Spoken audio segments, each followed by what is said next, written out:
this. They just get smart with the crypto stuff on how to move around. They understand the not your keys, not your coins thing too. That's why they apply signatories and they have multiple safes available to them, just like we would, just like you as an individual would do as well. Right? $20,000 and you put it in a hardware wallet and go hide it somewhere where you're not going to forget it. They do the same thing. Like every $100,000, they'll go make another safe with the same signatories or different signatories on the same value of money. Whenever they need to move it around, they just let each other know. Sometimes they can make moves weeks in advance. Sometimes they're making moves on a daily, and sometimes not. Executioner, may I ask you a question on Icosa staking, if you care to respond? Yeah, absolutely. So I'm just trying to. I'm wondering whether there's a good staking strategy in the same way that you would stake Hex, sort of like, obviously there's no sort of staking term with Icosa or Hedron, but given that you've got to put it in different wallets, if you wanted to stake different amounts over different periods of time, and so sort of to avoid the idea of putting too much in one wallet, so that if, for example, you needed to take the funds out, and let's say, for example, you didn't need all the money in one of the stakes, then you'd be making a bad move, because then you'd have to restake it at a lower rate, so to speak. So I'm just wondering if I don't know if you've given some thought to that for yourself, and how you're thinking about sort of staking different wallets to sort of maximize returns over a period of time. Well, I mean, there's a couple of things that'll happen there. When you make another wallet and you do any other staking, your main wallet that you initially have your majority chunk in gets diluted too, just like everybody else. So every other wallet that you make is lessening the value that you're getting in all of your wallets altogether. So that works against you. On top of the fact that, with the add function, it means that when you do decide to actually take profit, it's going to be a decision that you're not taking lightly, because you're going to lose the opportunity to be able to gain the value because of the share rate moving up and other things that make it more difficult at that time. So it more or less incentivizes you that while you're playing the game, that you keep adding to your position in the pool. And really, so the best way to play it is to have one wallet and not dilute yourself. But if you wanted to try to figure out how to work the odds that are against you in your favor, or maybe for you in some sort of way, then you could potentially set up another secondary wallet just as the one that has the shorter term, that you're willing to end anyway after a minimum staking length, because your main wallet, you're not going to be concerned about your minimum staking length, because you're going to continually be adding to it for years and never ever ending it, and never taking profit from it, always keeping it going for as long as you can, because that's the only way to play the game and maximize your efficiency. But surely, I mean, there comes a point at which you've got to start taking some of your chips off the table. So Sure. I'm just sort of thinking, like, so if I've developed a good, say, let's say I'm a dolphin, for example, and I want to, I think that's 180 days on Icosa, but I only want to take a little bit off the table. If I do that, then I have to end the entire stake, as far as I understand it. Yeah, for your single wallet. Yeah. So there's no ideal. So if you're saying to add, so if I were to add over a period of time, how would I? Your first primary wallet, you have a secondary wallet with shorter terms that you can take the profits from. You can add to your other stakes or whatever. It's like having a significant pool position in the Hedron staking pool, and a significant pool position in the Icosa staking pool. But your intention wasn't to continue adding to your Hedron staking, right? Because you can actually stake quite a bit of Hedron and have a short term, right? Like I think a couple of billion Hedron for a couple $1,000, you can have a 90-day staking minimum stake length. And if you were to have that same amount, a couple $1,000, your minimum staking length is going to be 180 days or some shit like this, 270 days, something like that. So you'd have a couple of 90 days minimum stake length that you can run on that Hedron staking where you're going to make significant amount of Icosa yield with the burns and just in general, it's not that bad. And then in just the one every 90 days and just in the Hedron staking one every 90 days, take the Icosa from it. I don't know, take profit, whatever you want to do from it, or just use that one and feed the Icosa staking one that you don't give a shit how many minimum days it is anyway, because it's one of the longer ones as it sits. And then just keep your Hedron and keep staking it, and then taking the yield from that and then pumping it into the added Icosa staking one, all on one wallet. You don't even need a secondary wallet to do that and maximize your availability to pump the Icosa staking mining protocol that you're using. But if you wanted to have another wallet, so that way you wanted to maybe boost that Icosa staking pool even more, or maybe try to get some extra Hedron in your accumulated Hedron yield on your secondary wallet that has Icosa staking going on it, to add to the Hedron staking of the secondary wallet so you can try to get more Icosa from it, then I mean, like, that's kind of like the waterfall strategy. Hedron staking into Icosa staking. Icosa staking into Hedron staking.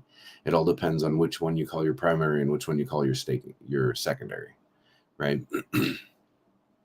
Like I would say your primary one would be a Hedron staking, taking yield and adding to your Icosa staking. Your secondary wallet would probably be the reverse structure of that. Your Icosa staking and then feeding the Hedron into the Hedron staking one for free, right? For free, like availability. Yeah, you're diluting yourself, but you're building another mining piece of equipment for these assets for free at that point, using the other assets to build it. Or you can take profits, right? It depends on whether you're going to be coming in or you're going to be going out. You can either build your staking your profile, your mining profile, your mining proficiency availability, or you can start taking your machines apart. Yeah, it's weird because I'm in all of them. The Watsa, the Hedron, and the Icosa. I'm staked on. Well, Watsa's obviously a special item, but the the Hedron is staked, the Icosa is staked. I'm just wondering whether it's worthwhile, and I've got them actually in a couple of wallets, but I'm just wondering whether it's wise to put them all in one. So let's say, for example, I put all of them into one. All of my I've got like three separate Icosa um, wallets, for example. Let's say I put them all into one and got a larger um, yield bonus potentially. Is it? Would you say that that's a better strategy? And then let's say at the end of the period, end of the minimum period, if I would it be better to sort of take some of it off and then restake it? Would I be okay doing that, or would you say it's better doing a couple of wallets? I'm still a little bit confused um, as to what to do. Well, I mean, like, I don't think there's a wrong strategy. You see, like, if you have multiple wallets, then I just see your capability. You have three different capabilities of mining. One of them, you can have a capability of mining for profit. One, you can have a capability of mining to build more miners. And one, you can have a capability of mining so you can be a champion later. Okay. Some people just speculate on just being a champion now as fast as possible. Some people speculate just for profit and that's it. They just want to see how it works. And if it seems to be something that's going to have longevity, then they'll add more later. And in the middle, in between, I think that's kind of where most of us are at, right? And it's like, how do I make this kind of suit me for the best? And that's what I was saying. Like, some people are going to try to make the biggest, baddest fucking mining equipment that they could possibly make, and they're going to keep building it and building it and building it better and better and stronger for years, right? They're going to just keep making sure that their mining equipment has more power to mint more tokens than everybody else as much as they possibly can. And they're going to be one wallet maxis, right? Like, they're not, if they make multiple other wallets, you will dilute yourself. You will. And everybody else. Do you know, Sloth said something which I couldn't quite understand early on. He said something to the effect that you should keep some liquid Icosa around just Mhm. in case your sort of your sea status, whether you're a dolphin or a squid, if it changes somehow, uh, you might be able to. Oh God, what was it?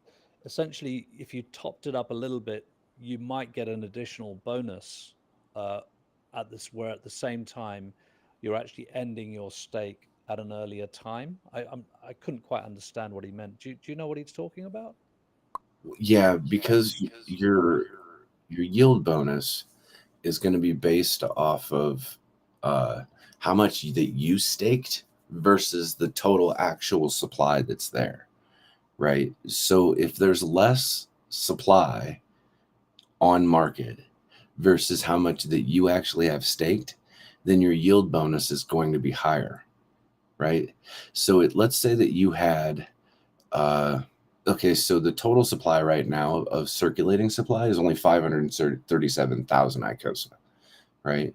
So if you had 50,000 liquid Icosa that's sitting there and it was coming close to the end of one of your stakes, right? For the bonuses, let's say your Icosa staking, um, you could have it not staked and leave it in the total supply, and your ratio versus your staked versus total supply is one. Or you can take it and go stake it in a completely different wallet at that time, so that way it doesn't affect your minimum staking length, so you can still end the one in your Icosa stake.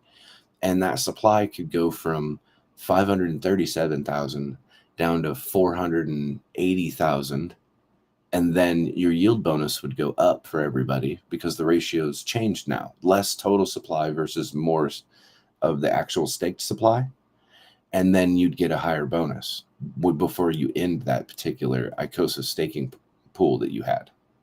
Does that make sense?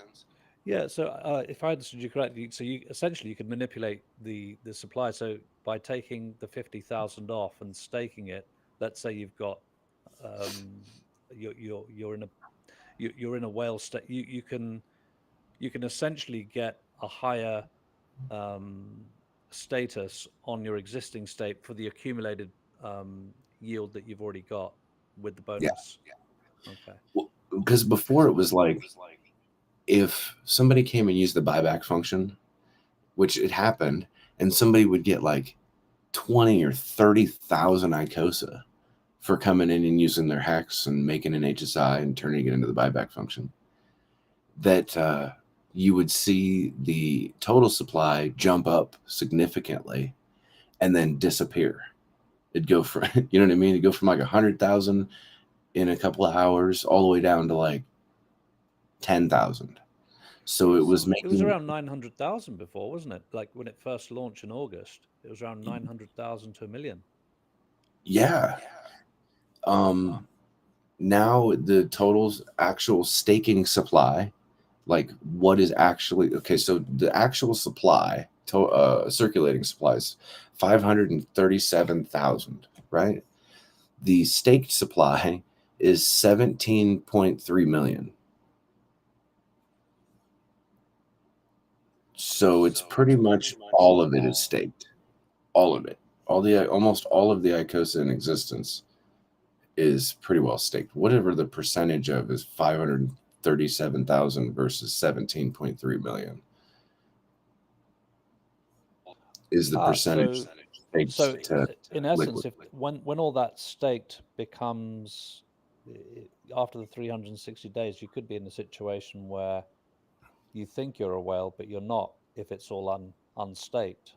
As And soon as somebody, yeah, as soon as somebody unstakes that's a big guy, and all of a sudden his staked portion becomes liquid, then your bonus goes from 20 or 15 to 5 real quick. And you hope that they handle their shit and then they restake it, right? And then your bonus will go back up again. You'll be a shark again, as long as they continue to keep staking it. And the protocol's kind of like, especially for the bigger guys, designed to benefit them to continue to keep restaking it. Otherwise, they're taking their mining equipment down. They're not gaining a higher capacity of more mining availability. Does that make sense? yeah, so they're likely to be sort of a short, maybe a week or so, or a couple of days where that kind of situation will happen. Particularly, I think maybe around August, the what 360 days, I think. So that's August the 5th or something like that of next year. Maybe. Here's the thing: is there's no maximum, so they don't even have to end it. I mean, they could just add to their stake if they really are a maxi and they're building this availability of mining equipment, and they may not need to actually end it. But like down the generalized thinking of what we were saying, to be able to compound that yield, then yeah, I would be right in that thinking that there's going to be a certain percentage of people that are going to be thinking that, and that's going to be really, really good for the Wattses. I guess, really. Yeah, I suppose if you're in that situation in April next, sorry, in August next year, and you've got this 20% bonus that you can earn on all the accumulated yield, you will be thinking that if you can um, sort of cash it in, at least get that while Hell it's yeah. available, you might take it, right? But then if you do that, does the rate ratchets up or something? It gets burned. No, no, the rate doesn't ratchet up based off of people ending and taking their bonuses or anything like that. It's the hex share rate manages that instead. So you might actually find a certain period of time through the Icosa staking, the Hedron staking, that it's beneficial to actually end the stake, because you may not have lost that many points to take the yield and then compound it, because you actually get more points in the long run just because you compounded it, regardless of how much time passed by at all or how much the hex share rate moved at all. Um, Especially if you think of it in terms versus Icosa and hex. And when you look at the chart, you can clearly see that Icosa doesn't lose its value versus hex at all. Not at all. It gains more value over hex. So if your intention was to get more hex and then be more involved in the protocol, to get, I don't know, more Icosa during certain arbitrage moments and shit like this, then there's all sorts of ways that you could make the miner a little bit bigger by using the add function after you used the buyback function and did all that nonsense. But still, there's a lot to do. There's a lot to go along with it. Like, it's one of, I don't know. It's very intricate, very intriguing. So many options. Imagine that Alex coming out with giving people the availability of handling all these options through smart contracts on their own. And maybe Do we there's, anticipate any borrowing protocols to be built beyond the? I mean, the Hedron is a borrowing protocol, but uh, do we? Because we're going to stake all this stuff out, and we are staked, so it'd be great if we could. I'm not well, sure. So so have you heard of fiat? yeah, it's a fork of Aave, right? Or a not a fork. Is it a? Is it going to be a copy of Aave on the Pulse Well, network? I think that like the initial code is a fork, but then they add their own flavor to it with all sorts of other shit. Like I think that they're even gonna have like uh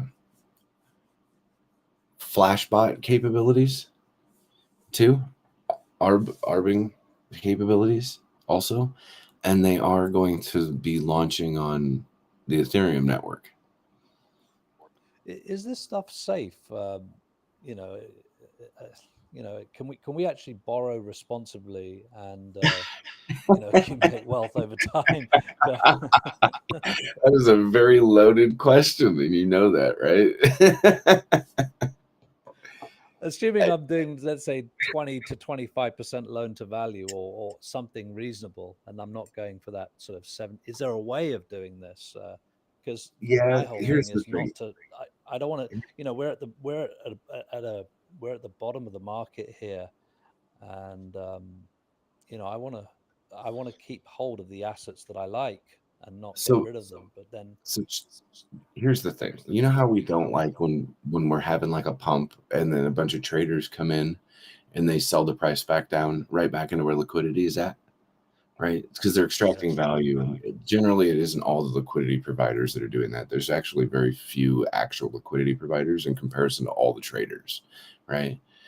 Um, so if you have a protocol where you can short and long the market on it, and let's say that you got a couple of really wealthy ones that sold the top, like, and have a bunch of USDC sitting around that are aware of some of these protocols, and you have a bunch of the asset too, right? Because you might be like an early hexagon that's just minting the fuck out of a bunch of it, and you want to be able to use some of that to your strength. And you know that if you had like an Aave thing available to you where people could come short hex, that a bunch of traders would do it.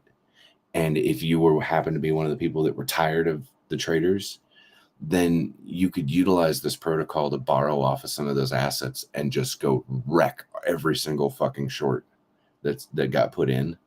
And if you are also staked in that particular protocol like fiat, then when all those traders get wrecked and liquidated, then you would get paid for it. So really what it is, you're right. Is it safe? Let me put it to you this way. It's not good PR to come and say, you're going to lose, right? It's better to say you're going to win, and then still attract those types of people that think that they're going to actually win. And some people might, right? They might get lucky 1 out of 100 times and make up for the 99 losses they just had. That's an addiction. It's generally not the safest play to do. But you cater to that anyway, regardless. And then understand that the real PR, if you're going to speak real about it, is you're giving the bigger players a wrecking ball to be able to come around and knock those traders around, like, significantly, pretty well, and then defend yourself on the protocol also. So if people can get get available liquidity on those types of networks, then I would say that be careful in the waters in which you're playing around in, because it might be a trap for them to be able to suck you in on the shorts and then wreck you, because they have more than enough availability to pump the price around and then do exactly opposite of whatever the sentiment would be on that protocol that they would be able to see as a signal at any time. So I'm not sure if I understood you correctly. Are you saying that that protocol, if would I be lending to the short? So how do I borrow from? Is it a borrowing protocol, So, or so you can yeah, take assets that you have and you yeah, can put it in a deposit, right? And right? you can, when you do that, you can use it as collateral or not. You don't have to. You don't have to deposit your assets as collateral, and you'll still be able to earn an APY based off of the assets that you deposited in there. It kind of makes a healthy ecosystem, right? And Um, is there a but security? I mean, is it sort of you're handing it over to an exchange, or is it a kind DeFi of, kind of product? it's a smart contract. It's kind of like staking in a way, right? But you can remove it whenever you want, right? If you use Okay, it so as it's like if an you use it, audited contract that it'll be full. I mean, is it one of those things that you've got to wait for a while before the community starts using it to see whether it's working properly? I think Or they're gonna test it on testnet, of course. They've already been testing it on testnet for months now. They're going through their auditing processes right now, in my understanding. They just finished the code, and now the devs are working on those uh, art bots right now too for the community to use. okay, so in essence, you put some of your liquid assets, or I would say I would assume it's liquid assets, not staked assets. Would that be fair? That And is then fair, yes. you get an interest rate on that, Hmm. essentially. What, like And USDC, or is it in their sort of token, or how would that sort of work? you can get USDC like on their test net. It's their fiat, Pulse, Hex, PulseX, Hedron, Helgo, and USDC. Um, when you earn APY, it is of that token, right? It's not their like e fiat USDC. But in the staking protocol, if you were to have fiat tokens and stake in their protocol, it is managed that way. It does look like that, right? That you're earning PH Hex, PH PulseX, PH Hedron. But then when you actually claim those rewards, it goes onto your dashboard as regular assets onto the dashboard where you're earning an APY for that automatically. It just gets put right into there on your dashboard as one of your deposits that you already made. And then you can remove it whenever the hell you want, right? The staking, however, when you stake your fiat, it like has a 14-day like unlocking period. So after you go to remove assets, you still can from the staking protocol, you continue to earn rewards throughout the 14 days, but at that certain period of time is when you can actually claim the tokens and get them off the network at that point in time. And I kind of like that because the people that are going to be unstaking are the ones that are going to sell. So you'd be able to see that. You'd be able to make a front end that would be able to tell when a big wallet was actually going to unstake, and then you'd know ahead of time of what was going to happen. So you have a buying opportunity for that as well, So, which is so quite you're interesting. talking about when it comes to the staking, you're talking about staking of the fiat token itself for 14 days. Is that what you're saying? Yes. And if you want to borrow from there, then you have to deposit, right? So that way you have something to borrow against, some sort of collateral. Like I said, you can collateralize it or you can not collateralize it. But as soon as you collateralize it, you'd be available to borrow any of the other assets that are there. So I could like have a fuck ton of Pulse, like let's say $200,000 worth of Pulse, and I could borrow $200,000 worth of Hex or borrow $200,000 worth of Hedron, and then I could create a shorting position, right? At that point in time, I can sell the price of Hedron down, and all the shorts would start winning at that point in time, and I'd wreck all the longs, right? Or I can do the exact opposite of that.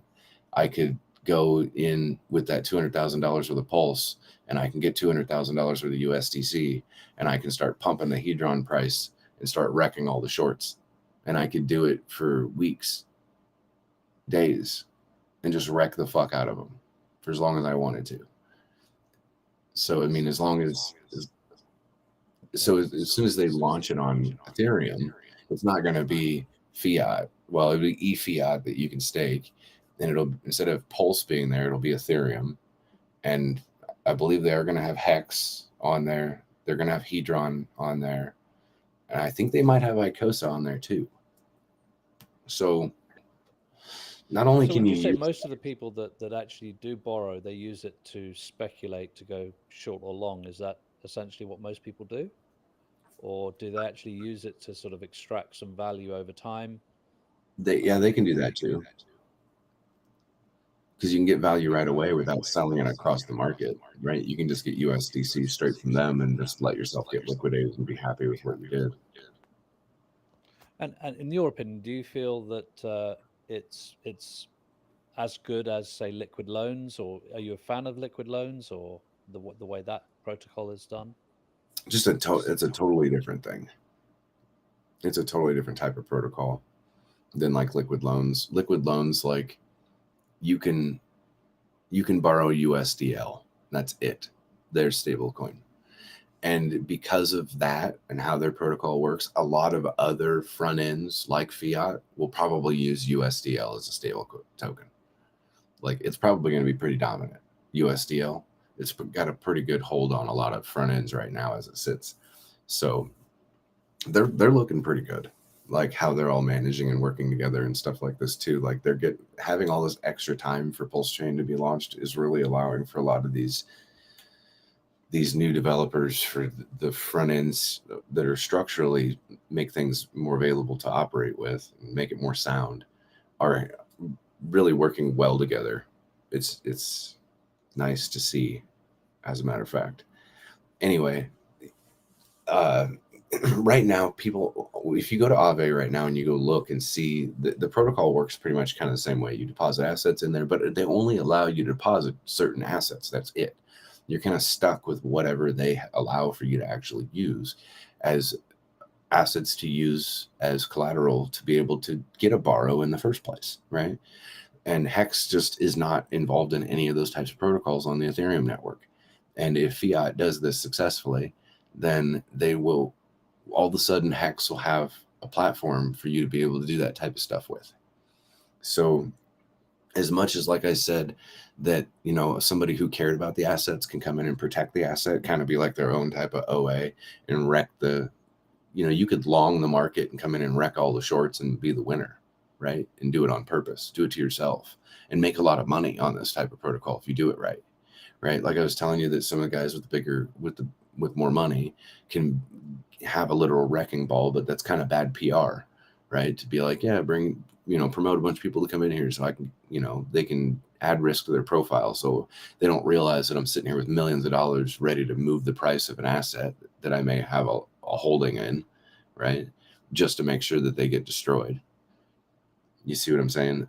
So like, if I was like, I understand Hex. So when I go in and buy Hex, I don't worry about like if I was to buy at 5 cents and then it goes down to 3. I don't give a shit. I'm that type of speculator. Like, I I don't care whether the price moved against me a penny or two after I just bought it, because uh, I'm going to buy it again, and I'm going to buy it again, and I'm going to buy it again, and I'm going to change my averages on my entry positions for that, and then I'm going to be speculating long term anyway, right? Like, so I don't care about that. But traders, they don't think like what I would or what you guys might. They want to be able to get in maybe within a 24 or 40-hour period, have a turnaround of some sort of money, and get the fuck back out and be where they would consider safe, right? But having a protocol like this, like those that have big hammers and know how to use it, can those people that speculate for 24 to 48 hours will get wrecked, and they will find somewhere else to go.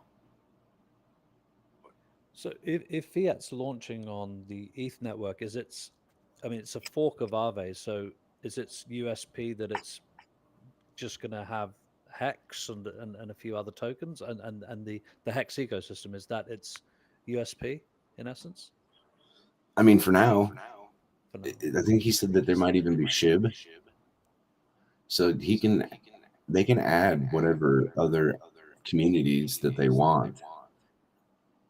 Is this a pumpamental for Hex? Is it gonna, It could be. like, just the fact that it's on a lending platform, does that potentially, well, I would imagine it gives it greater exposure, so um, it might help, I suppose. Well, I mean, yeah, and it does take, like, sometimes traders will get smart with it and they'll start using the protocol, right? Trying to do the opposite of what the people who will defend the price with. And like, also, it takes sell pressure off of the actual market buying and selling too, because they can just come use the assets that are all collected in the deposits, right? So I mean, Ave's got billions of dollars locked up into it for a good fucking reason, right? So like, when I heard about Buck doing this, like, it was a little more than interesting, being like, okay, so I know what this is. I know what this is all about. So um yes, it's very easy to get wrecked if you don't know what you're doing. But I mean, it just depends on which side of the fence do you sit on and how much money do you have to swing around sometimes, right? If you want to be a big swinging dick, then you can come swing the dick around with having a protocol like this and actually be quite effective. Because not everybody's watching the prices and what's happening all the time. But as soon as you are paying attention to it, then you can really be quite effective on prices that have volatile assets, depending on the liquidity of them. So if you know exactly how much money that you needed to be able to move the price just a certain amount, right? If you knew that people were already getting close to their liquidated values, and then you're able to pump it a couple more percent, in not their favor, and then pull the trigger, then you can liquidate all of them and be sitting pretty good, right? Especially if you're a staker. If you're staking, then a lot of all those rewards come falling into you. So there might be incentives for people who are speculating on the front end and its token of value that gives you the availability of getting the rewards. Usually, like Aave would, like not Aave specifically, but a front end like that would have like a group of members that like they pay themselves all the stuff, right? And with this staking protocol, it hands out the rewards in all of the assets that have been deposited. So you get a little bit of Hex, you get a little bit of PulseX, Hedron, Icosa, whatever they have on there, and USDC coin, all of it, all at the same time, earning all of it. So it's you're now all of a sudden diversified in your portfolio as long as you're involved in any amount, any capacity at all. You're forced to be now diversified through every asset that they allow on the protocol, as long as you're So they staking. actually distribute all of these tokens into your wallet. Yes. Well, Wow, into the that's very dash. difficult. Like from a tax point of view, to calculate all this stuff, it's just Well, it it's goes into a crazy. dash. If you want to remove it from the dashboard into your wallet, then you can do that at that time. Ah, okay. And you do each one individually. It's not like it caches all of them out at the same time, so it looks all funky. Like you can have individual transactions to be able to call from. Oh, cool, cool. Are you gonna? I mean, I was looking at the Poly Maxi just to change the topic a little bit, but like Okay. I find it another derivative product. It's. I'm just sort of thinking instead of putting my hedron there just to keep it staked and just earn the yield. I don't know what you're doing, what you're thinking about, whether you're going to do a little bit of everything or you're just going to sit tight. Um, I'm I'm 100% staked where I'm sitting at past Poly. Like I'm not. Poly might be good for certain people, right? Um, I don't fit that profile. So I'm going to sit tight on that. I don't really want to make a bunch of opinionated stuff on it to affect anybody. So I just try to leave it at that, I guess. I get you. It's one derivative too many for my liking. That's exactly the way I think of it. I do like the guys though. I think they're amazing. It could be like potentially, if they had their way, it could be one of their most beneficial products that they had, even over Maxi, because Maxi only gives you Hex and an availability of the minted Hedron, and that's it. But with Poly and having Icosa available to them to extract some value into their pools, which I noticed that even the rewards for that gives a premium to other pools. I don't remember exactly which one it is, but their team token thing, like they're extracting value from their own Poly thing into that. So they're like an extraction of an extraction of an extraction of value that, like I said, it might benefit some other people that aren't me. Like I'm not in the Maxi ecosystem. I didn't get involved into that too much. But I mean, if some people had, then they may be able to like extract value from each other throughout all the derivatives that they have into that team staking thing. Um, which I mean, if for the Maximus guys, the guys that are at the tippy top of that pyramid that they got going on, it's going to be really, really rewarding for them for sure, because they know exactly which one to strike towards, because it's the one that's going to be favored over the longevity of time. So they know exactly which one to hit. I guess it'll be the premium Madoff. They should have called it the Madoff token. And then that would have given it away that that's the one that you should invest all your money in eventually for the extraction of the value of all the other ones that come afterwards, or right now, I guess. So it's like they saw that there was a premium value to their staking protocol through Maxi, and they figured out how to pyramid scheme that value into one centralized place. is the way that I kind of see the whole entire Maxi thing. So I was like, I can't be further involved with it than I had been previously. And I do think that they're smart. I don't think that they have intentions to be malicious, not towards the community, not towards the Hexagon community and our community, but their own community is the one that needs to manage their own stuff. And I'll just leave that where it lies.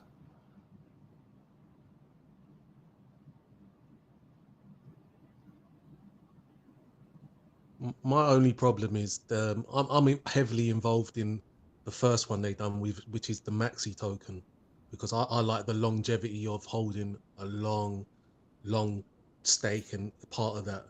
But it's I don't mind them jumping in with this Poly Maximus, but they're not fully going the full extent of actually they're buying the HSI then just locking it up for 15 years. So they're not actually benefiting the whole system, if you understand what I mean.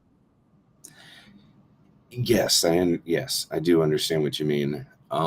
This, like, again, falls into just my opinions on things, and I shouldn't probably speak on stuff like this.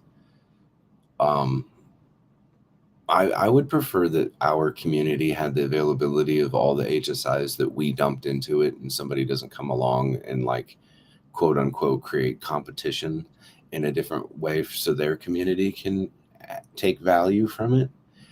100%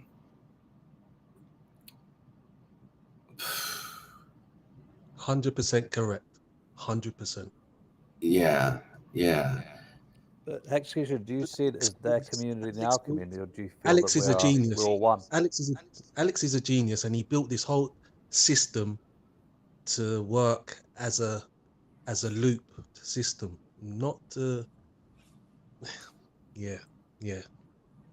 It's better to have a positive closed feedback loop as opposed to this drain. It's almost like, and I like those guys, so I don't really want to be like, because every time I come on, I could easily just be like, so you're asking for it. But I mean, I'm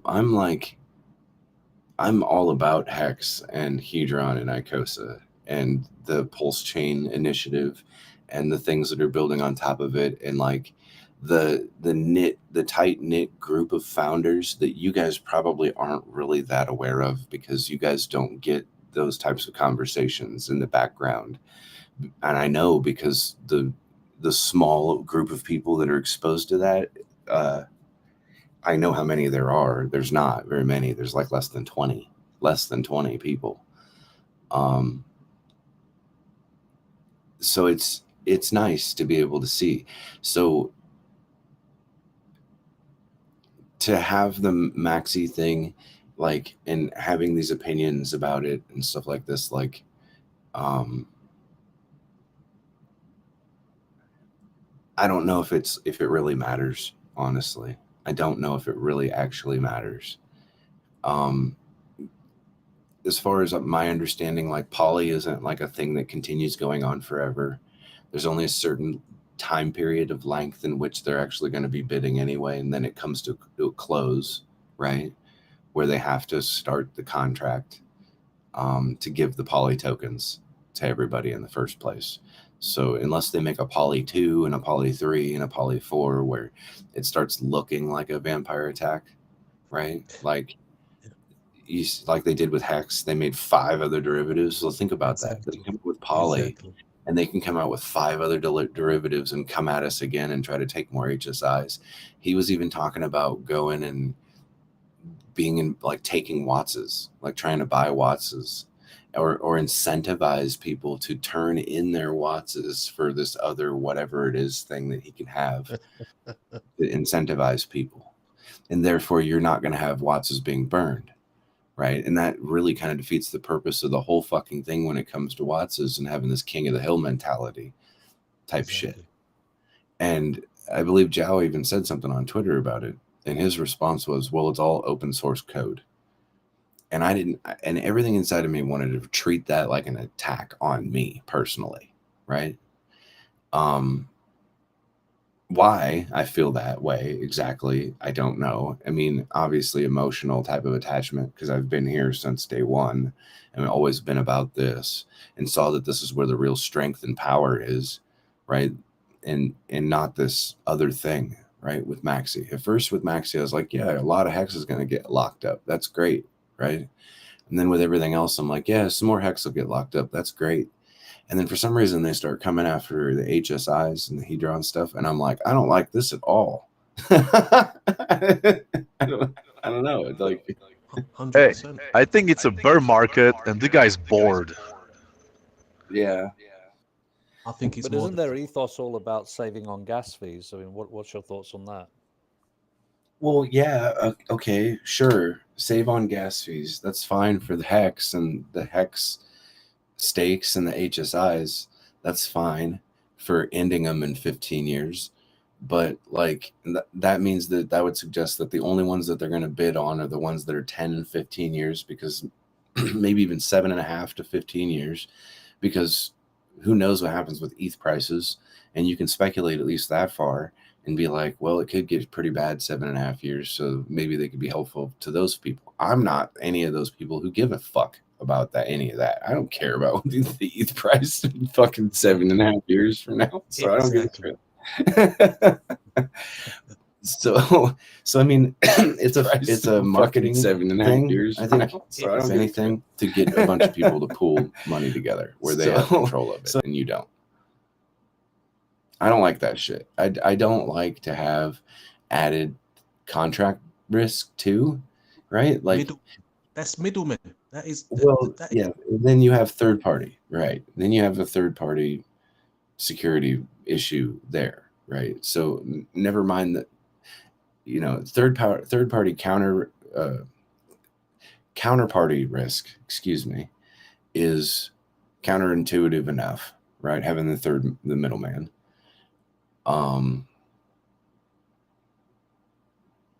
But having added contract risk is even furthering it down the road, right? Having HSIs wrapping around a hex stake already is like, if hex code somehow had an issue all of a sudden, that means everything else has a problem now all of a sudden.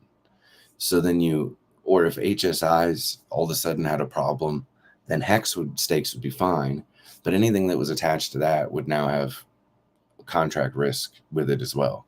Same thing with adding Maxi on top of it too, right? Like having some sort of pooled thing.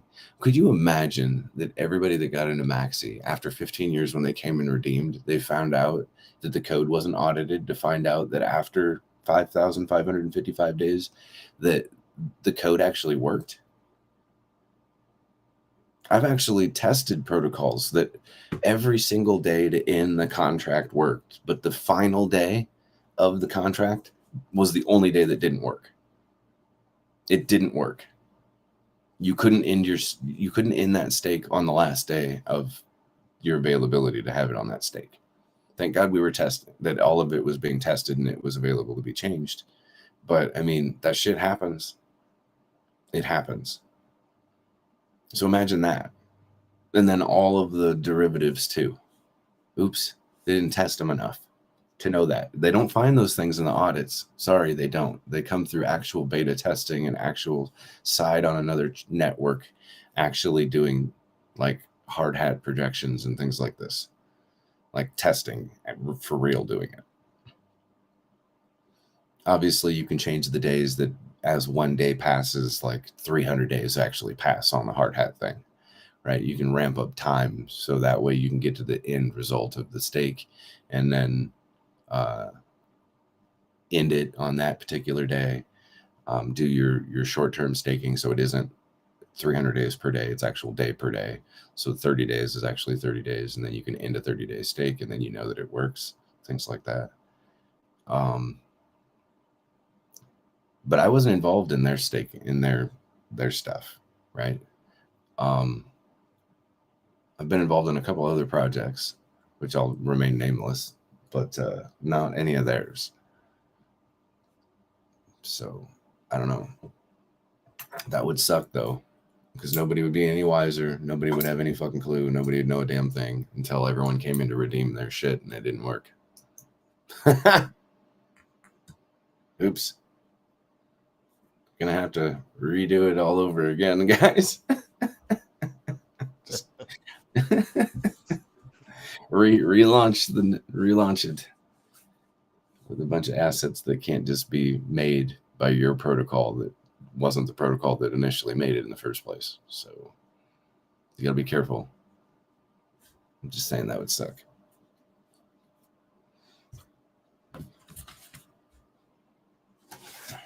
Luckily, I know that HSIs actually do end on the 5,555th day, the 5,554th, 53rd, 52nd, 51st, 50th, 49th, 48th, and on so on and so on and so on and so on of very meticulous testing that even I had done myself too. Can I bring up the fact that when Richard created Hex, he made sure to have it at it came out at a what 4 zeros 5 6. I mean, he also said that people like to have more coins than less, and he gave an opportunity to many to have millions of tokens or millions of Hex rather than a handful. Icosa, Hedron, same thing. You have very low price. You have ability to have someone come in off the street and get a pretty good position. What I did not get involved in the Maximus at the time it was launched, or any of the other tokens that came out afterwards, but I came into this whole ecosystem to be my own bank, make my own decisions, stake my coins when I felt I needed the funds, or had objectives to end at certain times.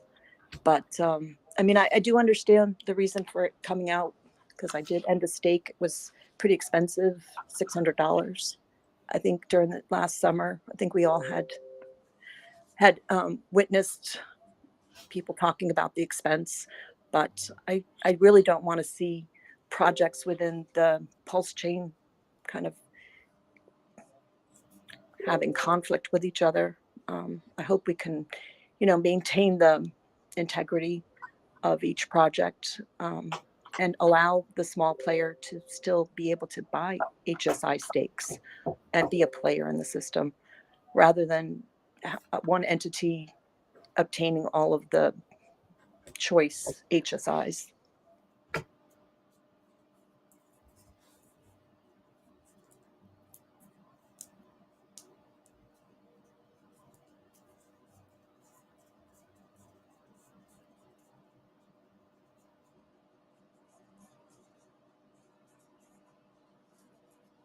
I do like your thought process on that. Like I said, it suits the needs of those that it suits the needs for. I'm just not one of them. And then we're all going to formulate our opinions on those types of things, and I'm not going to speak negatively about Dipcatcher and Gold Key. I like what they're doing. I mean, the fact that on top of it, there's going to potentially be quite a bit of Hedron that gets locked up for 15 years if the executors don't win the HSIs and get a significant amount of value. They're going to stake all that other Hedron. So they're going to stake it for a long time. So, I mean, they could lock up that Hedron in the staking protocol, and at the end of the redeem phase, then the people who were invested in Poly are going to get a chunk of Hex, a chunk of Hedron, and a chunk of Icosa too. So it will actually be one of their highest pools of assets that get rewarded to their people also. But that really doesn't really have a gas thing attached to it when it comes to using the Icosa staking protocol. But yeah, all those HSIs potentially like could be pretty expensive for gas, I suppose. And like you said, for smaller people who come in later, whatever that means. I mean, they'll have the availability of purchasing poly instead of actually utilizing and participating in our community. So, I mean, I'm going to always be team let's build the community over here with our stuff, and I'll be accepting that the fact that yes, it's open source code and you can build whatever you want, but I don't have to like it. And I think there's a few people that feel kind of pretty much the same way.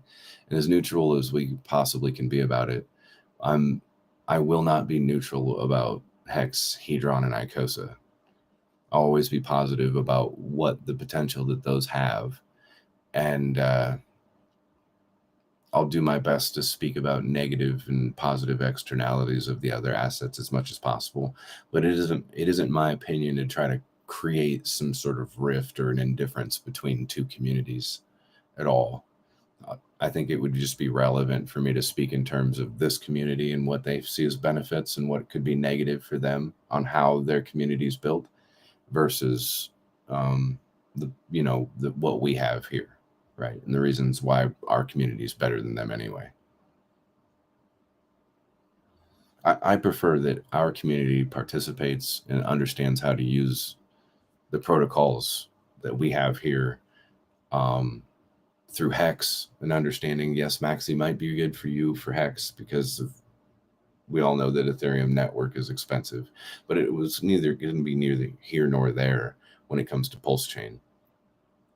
So the kind of it's already been fixed type situation, I guess,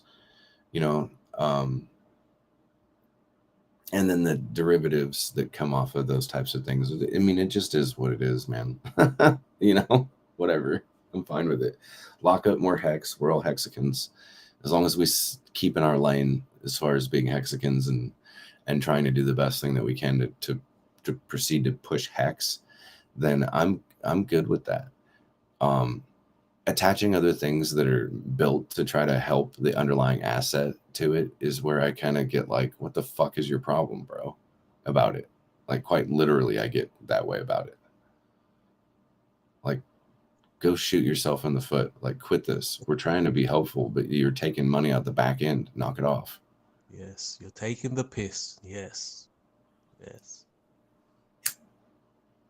And I'm just being realistic about it. You can think about it however you want, or you can parrot whatever somebody told you or whatever Dipcatcher or whatever else said. But in reality, that's how I really feel about it. Don't come over and poke holes in the back end when we're trying to inflate this motherfucker so we can pump the underlying asset. You should be doing the same thing. Like, you're doing your part. He is doing his part. He's getting assets locked up for long periods of time. He's doing his part. That is a part of it.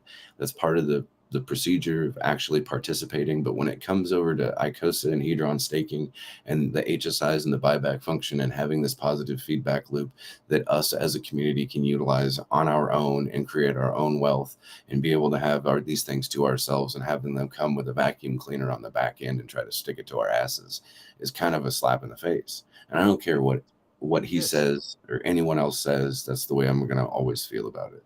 That's same. it. 100%. Same. 100%. If he was using the whole system, if he was using the whole system, that would have been great, and put it back into the HSIs or feed it back into the Icosa. Then but he's not. So it pisses me off. Yes, and so that's why I have like this. They do have good stuff out there, and I see why it's good stuff. I get its point. There's, to a certain extent, I get its point, and I'll let it have its glory. Right? I'm not going to steal its thunder. And therefore, since those guys are attached to it, then they can have the glory, and I'm fine with that. But you start stepping in these waters over here, and I'm going to feel a certain way about it, man. Like, you're literally trying to stick your hands in my pockets, and I don't like it. So he should have just left it to be fucking organic. Instead, he's like speeding the whole system along, and I don't know. It's whatever, Alex already weighed in on it. said, you know, it's not bad, it's not great, but it's not bad. So it's like, whatever. But if he starts fucking with Watsas, it's going to be a totally different story. I'm going to get pissed. Period.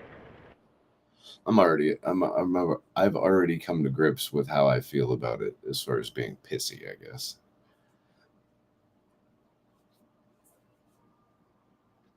But as you guys can see, like, I try to do my best to be like, look, I'd rather not give my opinions on it, which I haven't to my fullest extent, I suppose. But as vaguely as possible, like, that's where I sit. I'm okay with all their other stuff that involves hex and locking hex up and them having the availability of minting some Hedron later. That's great. But with the poly thing, I feel different about it. It seems different. It's just different. I don't like it. And only in that sense. Like, for the other people, fine, whatever. That's great. Go ahead, get involved with it, but understand that you got an executor that has the control of all the assets that you just put into their piggy bank. No expectations of profit to the nth degree. Exactly. What is that?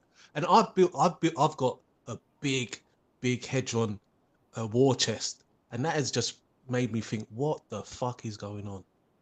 And I could bid for big HSIs, but now you're just thinking, well, what the fuck's going on? What? You're giving him free money to do whatever they want. Right. Yeah, he's even made a front end that's private with their own node that's going to be spun up to run the auctions. So they got no lag time, none of that, while the rest of us are all piling in on the front end that Alex is making. And they're going to have other smart contracts that help them to make the orders too. So they have an advantage. They'll be able to know exactly which HSIs to go after and when they're available to be bid on and how much the bid is, and probably have percentages on how much Hedron they have total to know how to maximize their availability of getting the HSIs. And it's only software that's available to them. Only the executors can log into that. And that's all previous to expectations of profit type bullshit thinking. Executioner, how many T-shares are up for grabs? Oh, like 60 some odd thousand. I haven't completely looked. 6,575 HSIs, and oh, dang it, got the wrong Isn't it one. about 64,000, 68,000 T-shares up for grabs or something like that? Yeah, let me I got the thing to the dollar value instead of to the hex.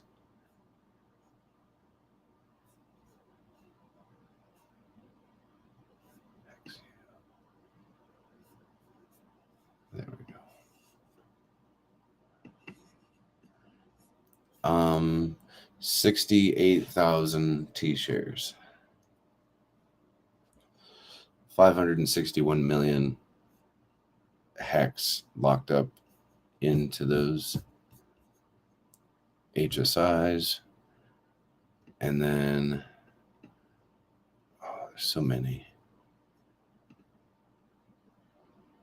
The yield that's locked up inside of those HSIs right now, never mind the hex that's just locked up being staked, but there's 32.5 million hex in yield locked up in the HSIs and 13.8 billion mintable Hedron and 616 billion future mintable Hedron for borrowing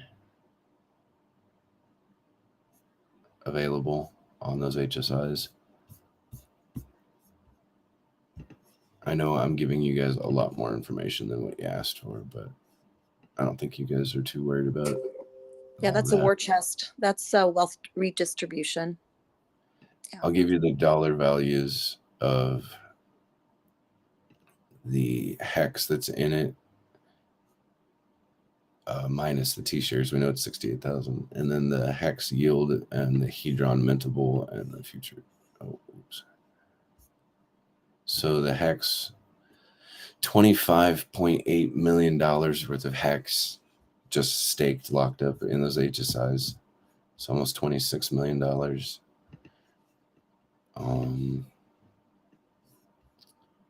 The hex yield, hedron mintable and future mintable in dollar terms is $1.5 million in hex yield available, $57,000 in mintable hedron, and $2.5 million in future mintable borrowable. So there's more hedron future, obviously, than there is in the hex available currently by $1 million.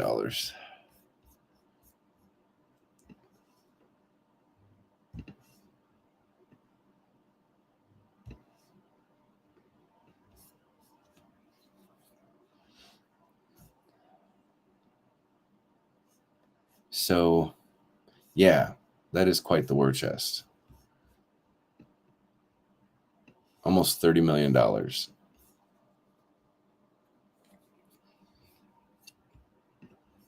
So I could see why people are a little emotional about having more competition.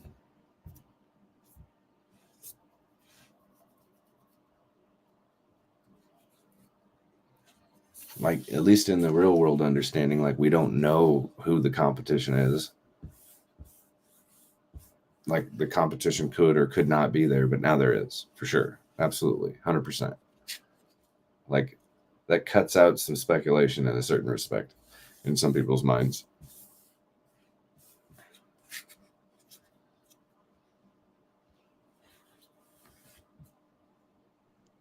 Why I'm so pissed is because I see his YouTube channel by off chance yesterday, and he stated that he hopes that shitcoin Zen or whatever it's called does their thing and slows down, ups all the fees on the Ethereum network, slows down everyone so they can bid for all the HSIs for themselves.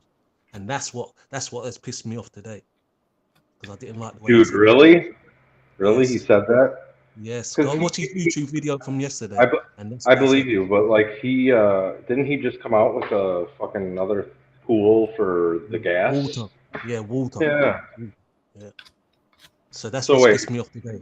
That's what's pissed me off. you want a community funded pool for gas, but you want Yeah. gas prices to be up so that it can't, so other people can't compete. Yeah. Okay. Yeah.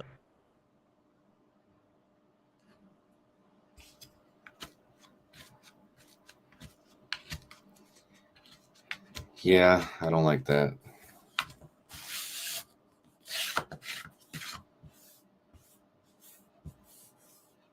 We'll get through it, guys. Ladies and gentlemen, it'll be fine.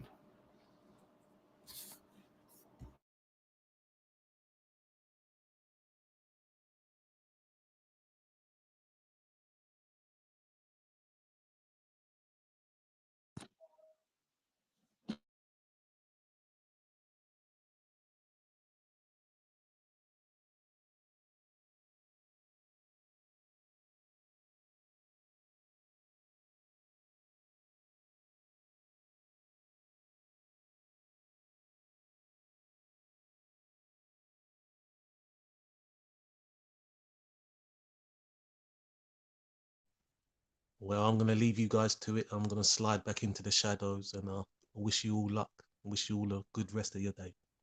See you later. You too, man. It's good talking to you.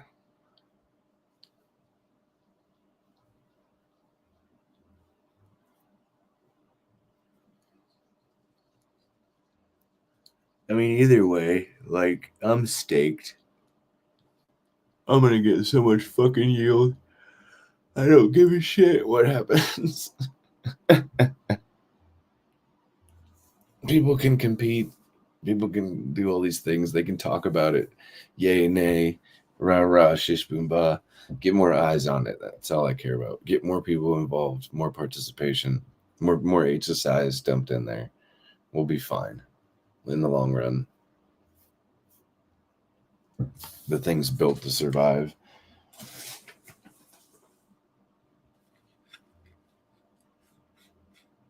Yeah, and it's such a small little niche community as it is, and then you're gonna take a niche of a niche. I just don't, man. I don't know.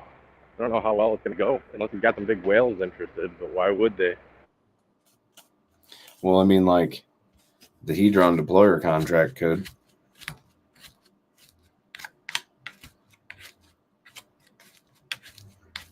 Right? It could just use a fuck ton of Hedron and mint up all the poly that it possibly could. That way it'd be the biggest holder of poly.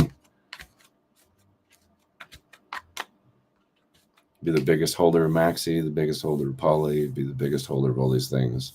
So that way, if it ever did like decide to create something that had some value, that it would have the availability of taking over and taking control of its whole entire everything that it's got going on. You see what I'm saying? Yeah, oh yeah, I totally see what you're saying, and I didn't even think of that. I thought of maybe the Hedron deployer doing their own thing on the side to compete. Alex is pretty damn good at coding. He could probably come up with something just like Dipcatcher did, but why would he? It already exists, He doesn't care to do that pooling stuff. Like he sees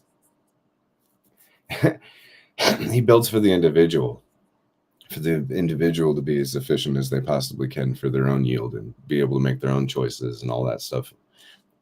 Making a pool so somebody else makes the decisions for you, or takes away your availability of making any decisions in that respect with the stake and the original assets that were there. It's a fallacy to be handed this other token that you can just get rid of whenever you want. What would be the point in doing anything in the first place? Why would you? What's the fucking point in the first fucking place? Honestly, other than being available to just go there and buy it, so that way you can get involved and then speculate for the actual staking term anyway, then you're just trying to get a small fraction of a bonus that's there. You could have done so many other things to make it better and more advantageous for you. Like, I don't know, don't make stakes that are that long. Or if you were, ladder it out and then use the rewards from the stakes that weren't so fucking expensive to cash out liquid whatever asset that it was, so you can get the gas money to be able to cover the next ones up higher than that had longer terms on it, and calculate that into your ladder in the fucking first place. Like, that's the way that you do this. Like, in the respect of finding out the gas prices were going to be difficult, everyone who made ladders already understood those things. Well, they didn't understand the gas thing, but they understood that they were the ones that were already setting themselves up to have the best availability to be able to get yield and then cash out that yield into ETH to cover the next year a ladder, right? So it's like, we already know how to avoid from these things. You make one 15-year stake and that's it, then you're going to probably pay a big old chunk. But if you make 15 different stakes, one every year, and get a significant amount of yield every year, then making a 15-year stake every year, so that way you go 1 through 15, and your 14th year, you're ending a 14-year stake, which is obviously more expensive than your first 5 years worth of stakes, or 7 years worth of stakes. But you could have garnered some sort of benefit through the first 7 years, so you had enough ETH to be able to cover the gas fees for the ones that were coming out later, especially the 15-year one. Yeah, it may cost you a couple $1,000s to get hundreds of thousands of dollars of rewards. Why can't you scratch off a couple of $1,000s of the ETH for the next 15-year one that's going to end the next year, and then the 15-year one that ends after that, and have a 30-year plan set up ahead of you where 15 of those years have 15-year stakes coming to an end at the end, where you're able to take some and scratch the ETH off and hold it for one fucking year. It's not that tough. It's not that tough, especially since it's not linear and usually all of the prices increase together. Like, why wouldn't you already plan for all those things in the first place? And then networks inevitably all get more expensive with their gas costs anyway. There isn't a single network that's available to avoid that particular situation. So you have to understand these things. Long-term speculation comes with gas fees that are going to be more expensive until they figure out sharding, which that's just an idea. It's not even real life.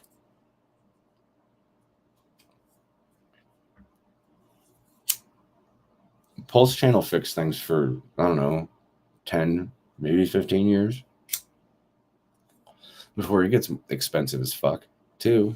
Just like ETH, just like BSC will, just like Matic will. Just in a couple of years, their gas fees already lost a couple of zeros.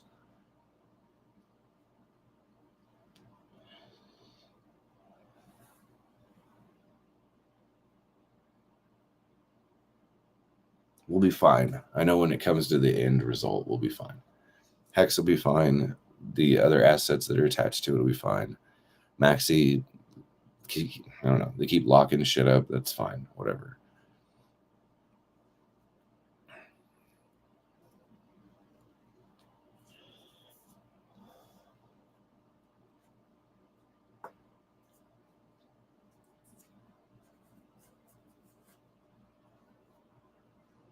Like I said, eventually they won't be involved in it anymore, and it'll just be us in the pools. And more HSIs will start being dumped back in during arbitration in the first place. It's not like we're going to stop that from happening anyway. Like every day, more HSIs are being put in. And compared to what it was before, it's a lot.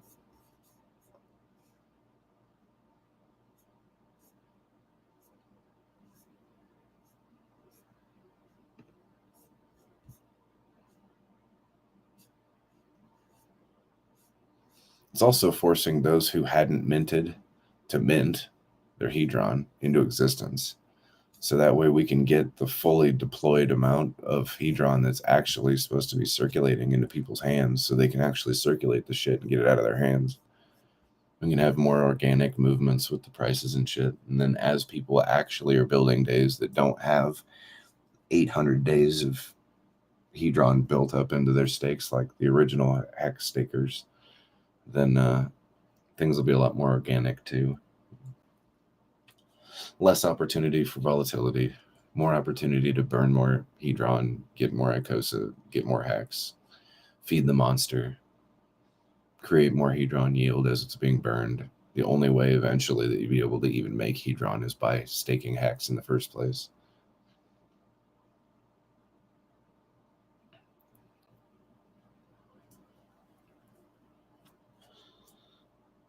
So there closes the entire feedback loop of positivity. As long as you participate, you stake Hex, you use HSIs to their maximum capabilities when it's efficient for you to use it.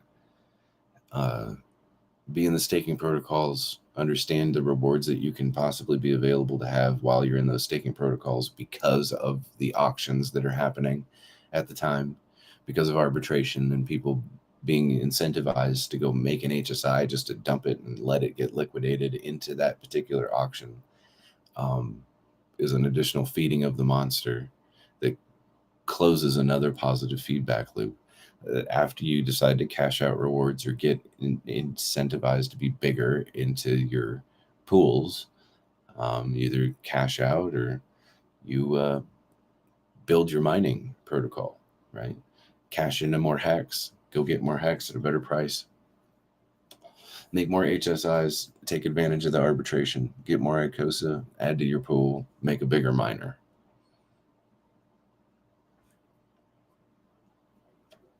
The reason why Icosa gets minted to the staking class in the first place is because Hedron was burned. To have the mechanisms in which burns more Hedron is all that's really technically needed at all. To have the buyback function where it actually inflates and mints more Icosa to those individuals, not to the staking pool, But just to those individuals, because they're using the buyback, getting it themselves, whatever. It is what it is, right? Yeah, the bonuses that are on there will pay bonuses to the Watsa pool, and maybe the Watsa people will be more like about people taking, that away from them. But that's a small group of people in the Watsa pools, so they can't be that squeaky of a wheel, and I'm one of them. But I understand that my point, that place on holding that. But yeah, I think ultimately, as long as the auctions are being used and the buyback function is putting the contract and availability to make sure that it's being fed at least, is all that we really need. Having arbitration there during those particular times is going to feed that monster.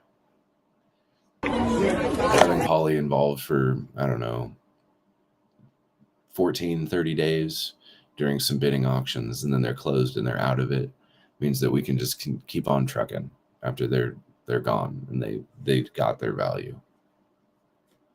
They got their foot in the door.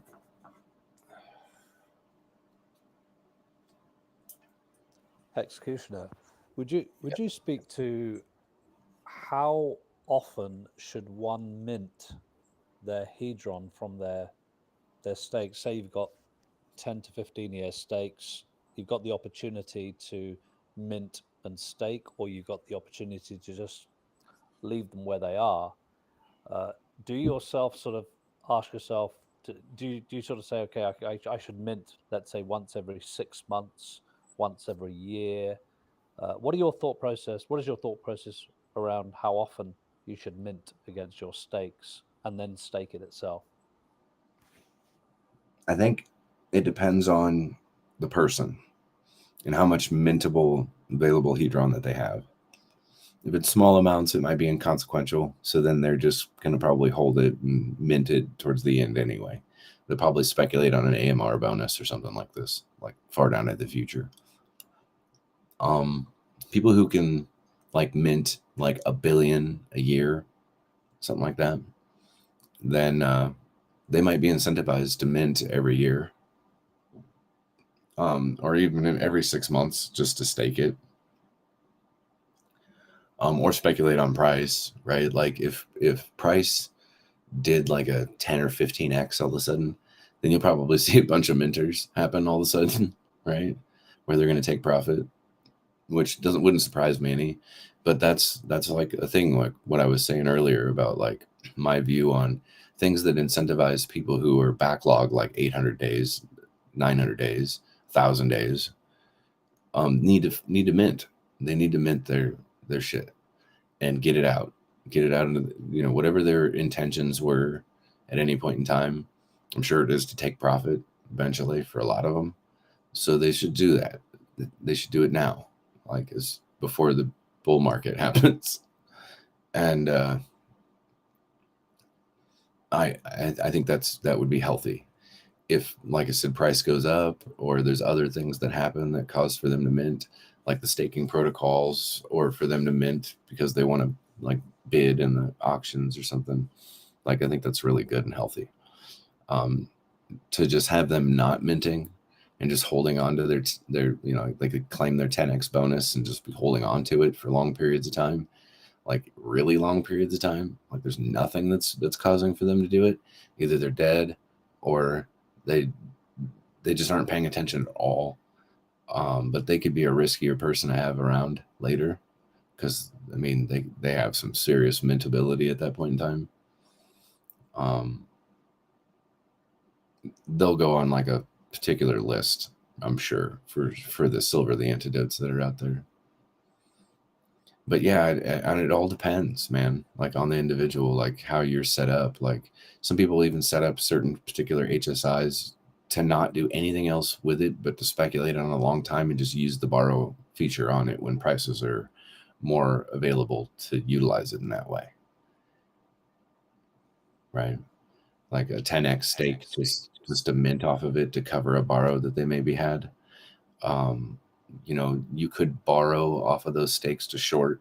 Like if you thought that you were at the top of the RSI and you could borrow like 40 let's say 400 million, a couple $1,000,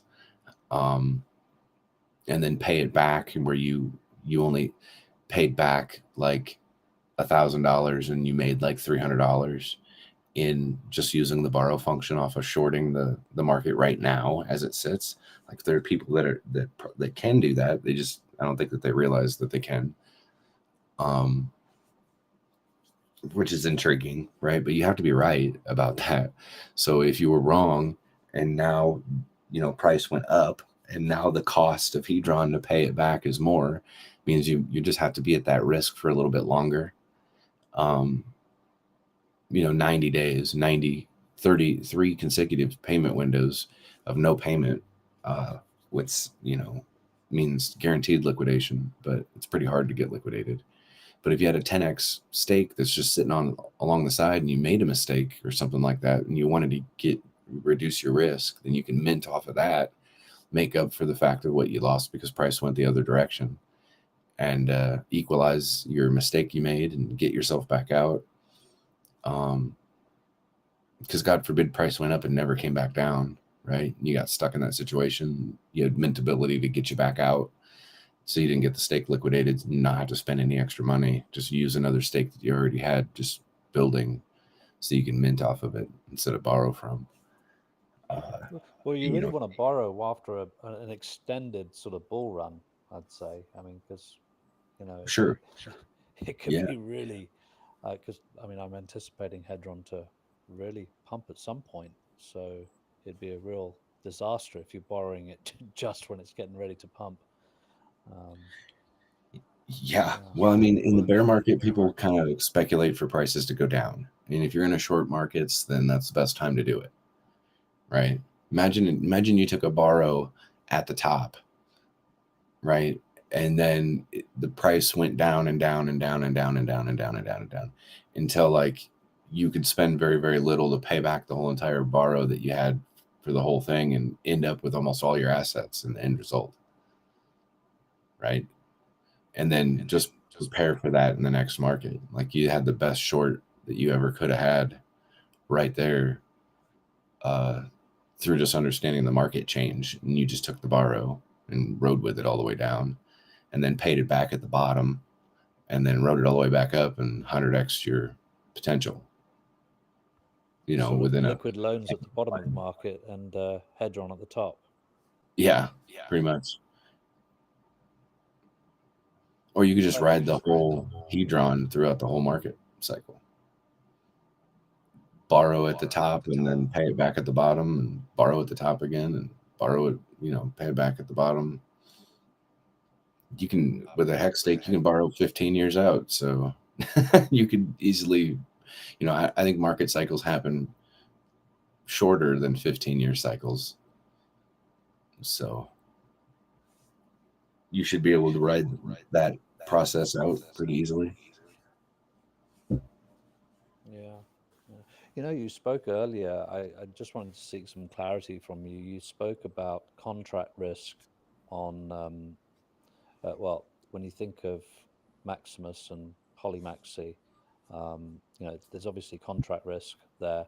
As a layman, I was, when I first started listening to Alex speak, I didn't understand a lot of things, but I just got a sense for how he spoke about the project, and I sort of said to myself, yeah, he sounds like a cool guy. He doesn't sound like a scammer, and much like how I look at Dipcatcher and I see him sort of openly, going through the code on his live streams. And I've spoken to a few Hexagons privately about that, and they really like that aspect of what he does. But what I'm just wondering, when it comes to contract risk, what's the difference between the two, Maxi and Hedron? Because they're both new contracts, and are they not both built on Hex? So I'm just trying to understand, as a layperson, how would one know whether one's more risky than the other? You wouldn't. You wouldn't. The layperson wouldn't. That's the thing. So I had to sort of, for me, it was just, well, I didn't take any risk with Alex anyway because it was free stuff essentially given on hex stakes. So, but then again, I had no idea whether the contract that I was interacting with was malicious or not. I just took, um, I suppose I took the word of the community. Having I took my time, waited, and sort of then took an assessment of the whole thing, and they decided to go for it. Um, yeah, so it's almost like you still have to take a risk in all of these things. You don't really know if you're not fully educated in the space. Very true. Sometimes it's a lot more important that when you see a beautiful beach with nobody on it, that there may be a good reason why nobody's on it. So you let the other people run first. Let a few legs get blown off in the minefield that was a beautiful beach. If that makes sense. Yeah, it does, and even the smart guys sometimes can disagree. So you sort of have to go through that process and figure out, well, you know, and then probably the best answer is just to wait for a little bit longer until sort of the dust settles, and then you know a bit more, I suppose. Yeah, like the things that are like, you have 14 days to get in, and that's it. Like, yeah, I'll probably not be getting into that. I'll wait for it to dip, and then I'll buy some of it, and then when it spikes back up, I'll sell it for a profit, and then I'll be done with it. Just like it was probably supposed to be meant to be used. Yeah, that's sort of the way I feel about derivative products now, because they're just, I mean, obviously the Maxi ecosystem's got quite a few, and then this Polymaxi is just another one, I suppose. Although it does look attractive in terms of what they're looking to do, but you've only got so much economic energy, and at the end of the day, it's a derivative, so it's just going to pump, and then it's going to retrace at some point. So you'll get an opportunity to buy in once everyone's sort of made some of their initial profits, if that's what you want to do. Yep. Well, I mean, the underlying assets, if you believe in them, then there will be.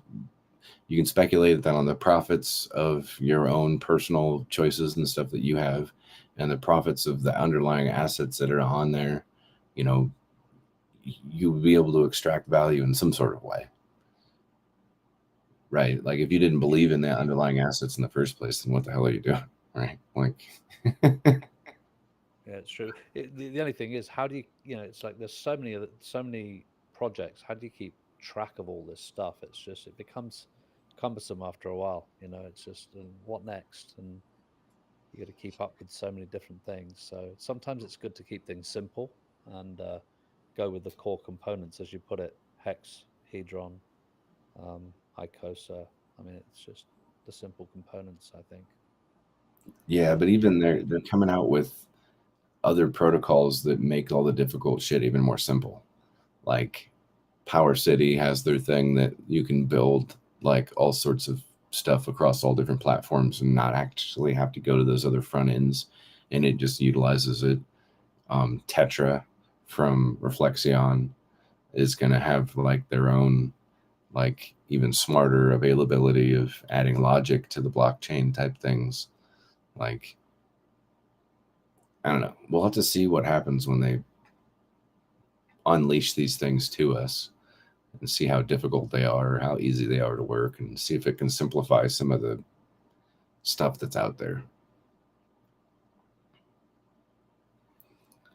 But for now, we don't have any of those things, and yeah, it's probably better to just stick with the core assets, in my opinion. So before you were a hexecutioner, what were you? Um, just a guy. That's it. I was just wondering. I'm just curious as to what sort of things you might have liked before. He What was was your, he was if you don't mind executing. sharing, what was your journey into crypto, and how did you end up here? I was building a hospital, And I had heard some of the other contractors that were like, I guess in that echelon of things, I would have considered them peons. And they were talking about moving like 10 or 15 Bitcoin from one wallet to another, right? And I was just kind of like, I don't know, maybe 20 feet away, listening, doing my own thing, doing something else. And it occurred to me that one Bitcoin was somewhere around like, 30 grand or some shit like that at the time. So I was like, what the hell are they moving it into? And they started talking about hex. So that's when I decided, it didn't take me much convincing, I guess. Like, I heard a little bit about hex. They were all excited about it. I said, let me go look at this Richard Hart guy. I didn't go to the hex.com website. I just went straight to YouTube for Richard Hart. Watched one of his onboarding videos that he had way back then. And got a MetaMask wallet, got some Ethereum, got into Hex pre-penny, well before pre-penny, before everyone got stupid excited. And that was my first get into crypto. It took about 15 minutes. Wow. It sounds to me, I would have imagined you've been in crypto for like at least 7 or 8 years. I can't believe it's just been about 2.5, 3 years. Well, outside of crypto, like I don't know, my professional portfolio expands across like a lot of different stuff. Fortunately for me, a lot of different stuff. But when it came to like crypto stuff, it was almost kind of like working backwards, like getting into DeFi, finding out about Hex, learning about staking protocols and smart contracts, how the Ethereum network works with smart contracts and how it allocates assets in and of themselves, different from ERC 720s that we would call altcoins, and network tokens themselves, how they allocate their values. And then I learned more about Bitcoin. And then the more I learned about Bitcoin, I was like, oh, okay, I can see why the process landed us here into DeFi. And Uniswap was new at the time. And that really intrigued me because I was already learning and interested about smart contracts. And me and my buddies really dove into the liquidity, how prices derived in the first place. Really got into the Uniswap thing big time. And we're still to this day fascinated by Uniswap. And so yeah, I guess I kind of got lucky, right? Like I bypassed all the scammy shit, I bypassed all the FUD, I bypassed a lot of the stuff and went directly into assets that had sense of purpose. And then worked my way out from there to like, even though I wasn't going to speculate anywhere else because I've pretty much put myself in a position to be holding on to a pretty good sword, that as I learned about more currencies and more crypto, dev teams, projects as opposed to products, counterparty risk, third counterparty risk, contract risk,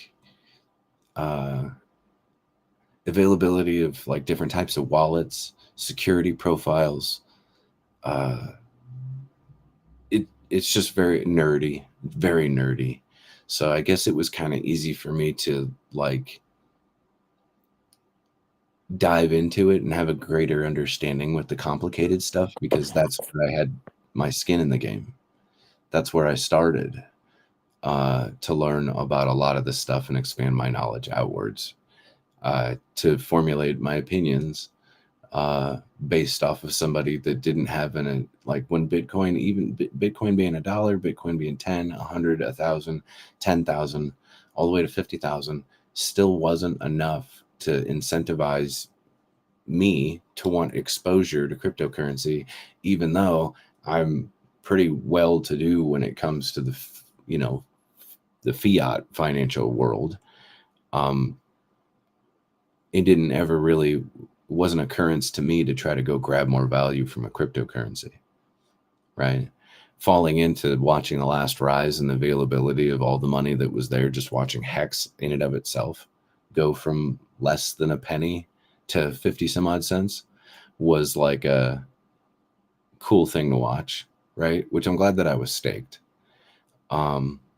It also built up some humility of the psychology of understanding what people were going through, not just this last cycle, but multiple cycles previous to me even being involved in these crypto cycles.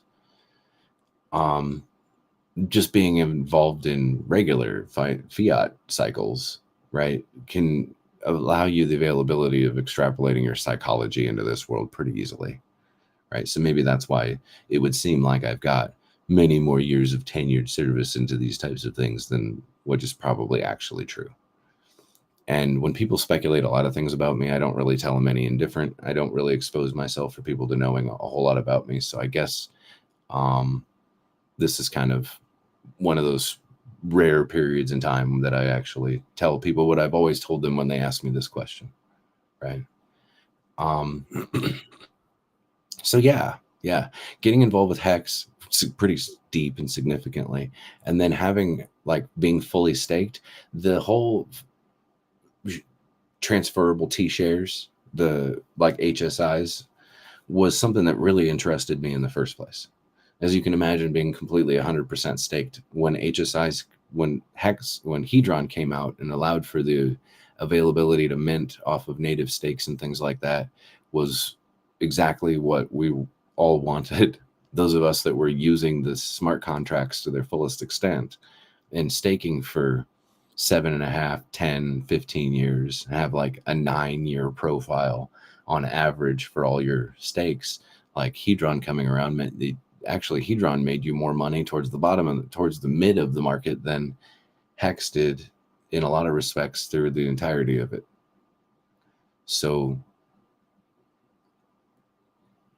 yeah, I see a lot of value in Hex just being the underlying asset. And I've got to see what Hedron can do. And I've got to see what Hexicans getting to quote unquote free coins in their hands, what they're capable of doing, what they do with those things, which is interesting to watch as well. I am a day one pulse chain sacrificer, a day one pulsex sacrificer, a sacrifice and a couple other things. And yeah, I've got some significant skin in the game for sure. Where do you see Hex? So given that we've done a huge, well, from the 1 to 50 and then 50 cents, and then we've sort of retraced back down to 3, and we've been hanging around here for a while. Where do you feel that we are heading to next? The next leg. Obviously, we don't know when that's going to start, but do you think we're going to hit the dollars and go above that, or? Yeah, I mean, if you think about Hex's run through the mid cycle, last cycle was significant in the 10,000x. So the law of diminishing return would suggest that another 10,000x in the next cycle would be pretty tough to actually be able to squeak out. Having these additional properties added on to the contract like Hedron and Icosa probably might make it available to have more stickiness, right? So probably closer to 10,000x again would probably, I guess riding against the law of diminishing returns towards the upside would probably be more of a suggestion, right? A more positive suggestion to make that it's possible, right? But if we were to be extremely fucking conservative, and I mean extremely conservative, let's say the law of diminishing returns cut you down by 95%, right? So then you're you're sitting at another possibility of 500x or some shit like this, right? So 500x from 3 cents puts hex at like $20. That puts, I don't even know what that puts Hedron at. 500x from what we're currently at. What are we at? 5 zeros and a, what the fuck are we at? 3? 5 zeros and a 3 3 9, I think. So let's say 5 zeros and a 4 to round it off. So that would put us at 0.2 zeros and a 1 9. So 0.2 zeros and a 2 after a 500x in Hedron. And that would put Icosa at $610 per Icosa for a 500x. And then a 95% retrace drawback. Let's say that 500x was the entirety of the whole next 5-year bull market, right? That was all of it, let's say. And then you have a retrace for the next year of 95%. And that puts hex at $1. That puts minus 90. That puts Hedron at 0.3 zeros and a 1.5, and that puts Icosa at $20. And that would be what I would call a very conservative 500x and retrace of 95% off the top. So do you feel that that's likely in the next leg up, or do you think it's going to take us some time to get up there? The next leg up, I don't. Hold on, let me see.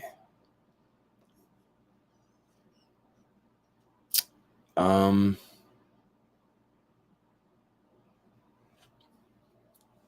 next leg up for what exactly?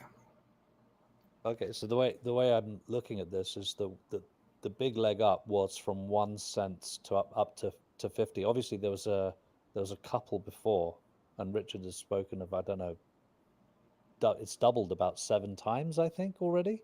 Although I can't see all the way back. I just remember the last one, which was 1 to 50. Oh, it's like 13 times it's doubled. 13 times. That's crazy. But I can just see the last one was the most pronounced from one. Well, on the chart, it looks the most pronounced anyway. So we're back down to 3.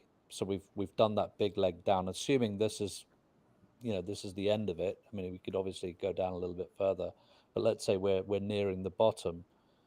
Do you anticipate that we're just going to do a massive run straight back past the previous high and then up?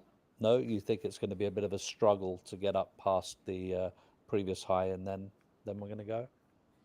Yeah.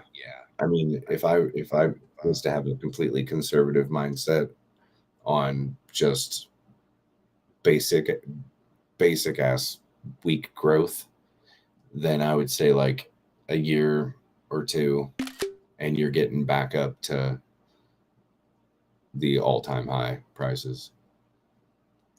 3.5 years in, then you could be talking.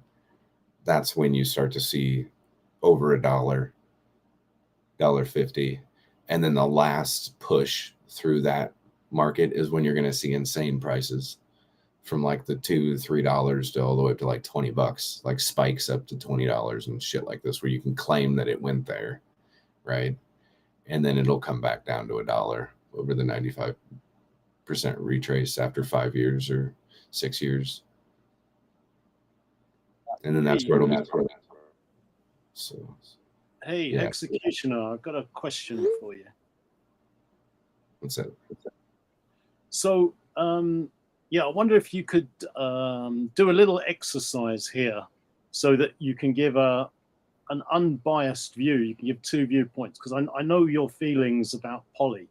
Could you pretend that you're a ruthless car salesman selling me poly, and take 2 roles, one selling me poly and one telling me to avoid it like the plague?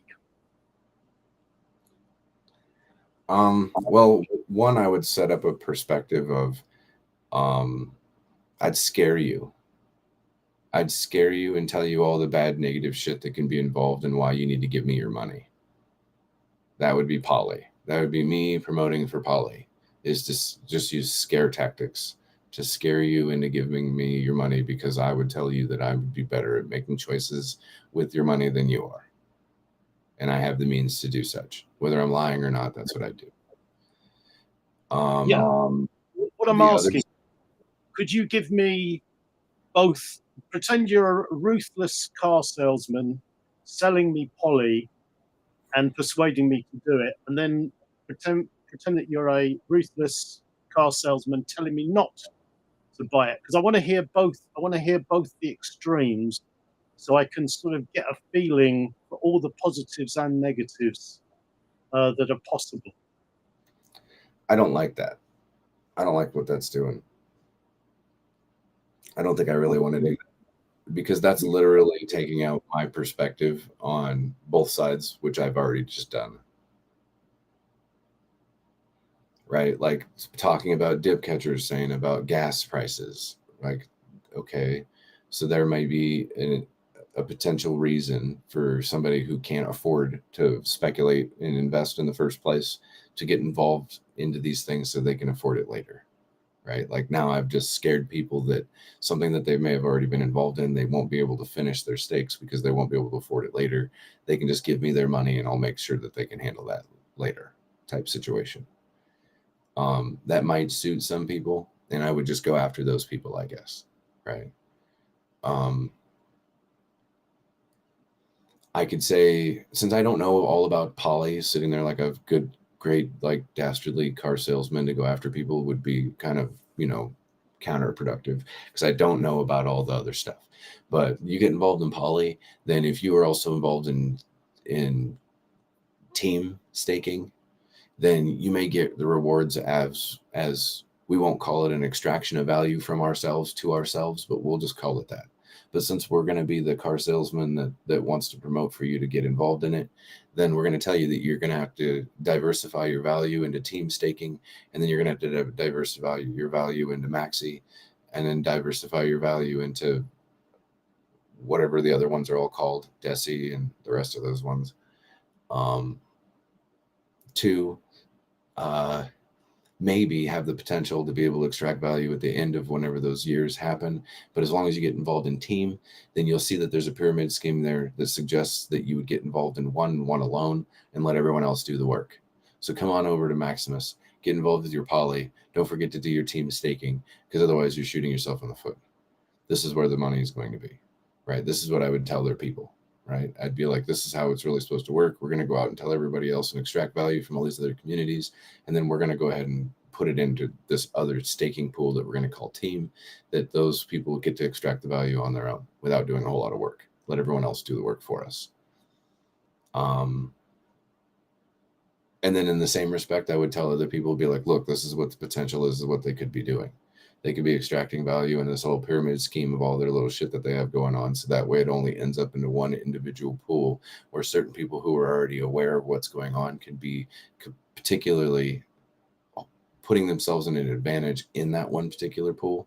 So that way they can rule all the rest of them. Like, I don't know if I'd want to give somebody the power to be able to do all that when I can just go do it myself.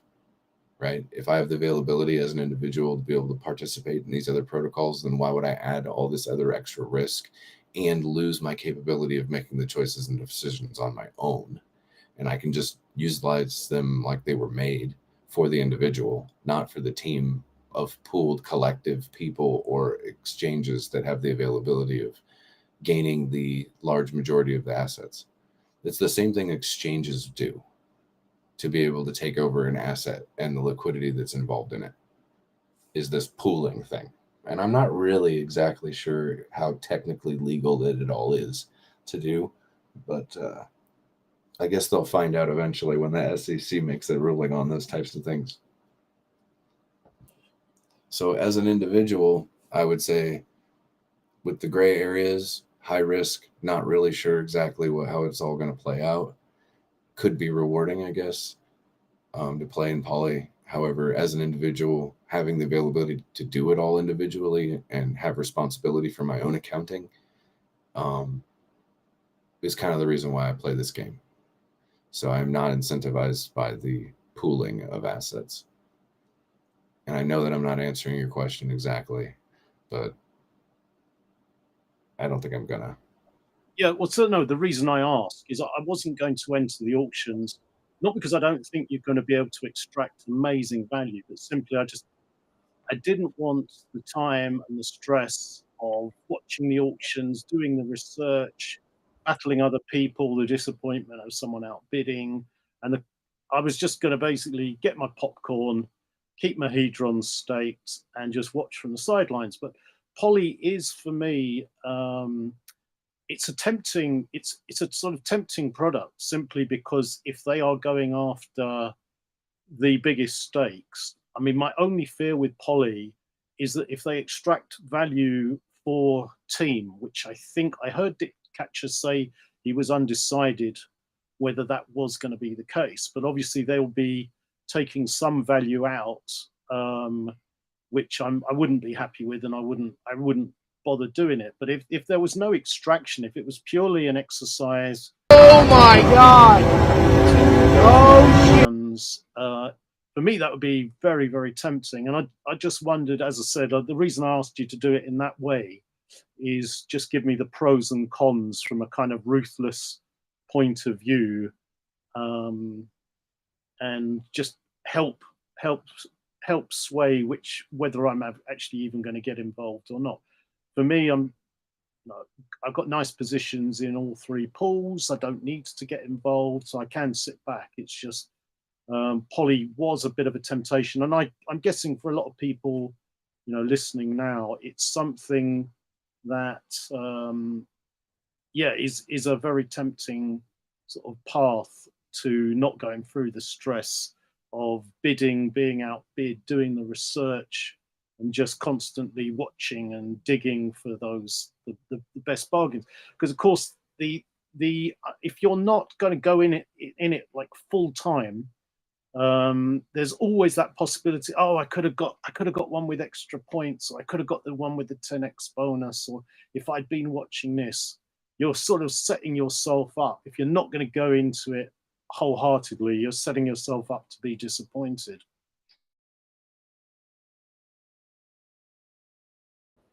I mean, I guess it's all up to your potential. Like there's going to be the whole rainbow of colors of different types of personalities that are having the availability to utilize these things when they become available. So we'll just have to see like who decides to participate and who decides to participate hard, right? Like if it comes to a point where all of the HSIs have been bid up to the minimum or the premium that the hex is in the stakes, do people stop bidding altogether and just say, hey, that's it? Or do they realize that these things have more value than they thought? And because like I said, like not just the hex, but the yield that's already been built up into it. There's $1.5 million worth of hex in all those HSIs. There's also like $60,000 worth of mintable hedron that's available across all those HSIs right now. And then $2.5 million worth of future mintable hedron in all those HSIs. So not only is it just $26 million worth of hex that's locked up in there, it's really almost $30 million worth of value altogether of claimable and the rest of it for how long that it's been going, which is not very long. It's not that long at all, right? Like HSIs have only been available to be in existence for less than a year, right? So those are amazing. Those are amazing stats. Actually, I wasn't aware of those figures. What would be really nice if Alex creates a user interface that actually gives you those stats like a league table. So the ones with the most mintable hedron kind of pop to the top of the league table. And for me, that's the only way I'd bother to get involved, unless I'm presented with all that information on a simple user interface. I Those, mean, those are amazing, amazing stats that more people should know about. yeah, no, I mean, I say, yeah, no, you can just do it yourself at hsiwatch.com and just copy paste the Icosa contract address in there, and then wait an hour and a half for the 6,500. And you know what? I just gave you the stats, so I think everyone will be satisfied right now. But I'll reload the page and see 6,500, 6,700 and some odd, 6,605. My way of looking at it is that if you're going to spend your hedron, your liquid hedron, which you need, hedron has got such good upside in terms of it hasn't reached its ceiling in regard to hex. You can just sit on your hedron and just enjoy the rise of hedron and the X's you're going to get from that. They could be very similar to, as I said, the equal exercise of all the time you put in trying to, identify those stakes, and then ending up with the HSI stakes. You might just be as well positioned. I think I've said this to you many times. I think it's one of those weird kind of ecosystems where whatever you do, it's kind of a good play as long as you've taken a position. Yeah. Well, I mean, like, so some of those HSIs that are in the auctions are at least 90 days of yield locked up into them already. If you were to go have to make a stake to do an arbitrage thing, you're not worried about yield. You're trying to get something that you're feeding back into the buyback function and putting HSIs into that liquidation in the first place. But there was a stake that was made in retrospect, and it took 90 days. So there's 90 days worth of yield on every single one of those.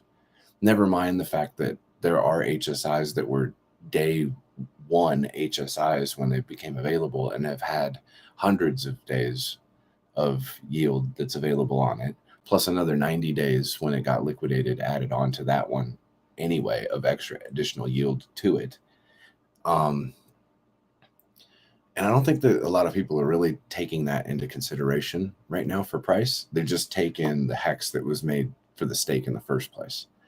So I can see why some people might be more incentivized. Like I said, if they got bid up to the premium inside the hex, inside the stake by itself, that you could do the math with that stake as an individual to see about how much mintable is available throughout the rest of the duration of the stake based off of how many T-shares that are in it, right? You can do the math right now based off of, that it's what almost 6 hex per T-share per day and how many more days that are left on the damn thing, and just figure out the math in a rough way just for the hex. And then Hedron, it pretty much tells you how much mintable that you have available on it. So on your future amount for it as well. So if it has a 10x or a 9x or an 8x, they probably are going to have a fight over those because of that understanding of not just what's available for it now, but what is available for it in the future as well. So what happens when they go up to that premium? And some people have already bid all their Hedron, but they still want particular stakes. Then they're going to probably go mint up any more available Hedron that they were holding on to in those stakes in the first place and get that back, get that out, pumped out into circulation, and then go burn it immediately, right? Or try to burn it immediately. They may go market buy it immediately. But there's one thing that is not happening during that particular period of time more than ever, and that's sell pressure. Like there's always going to be sell pressure and buy pressure.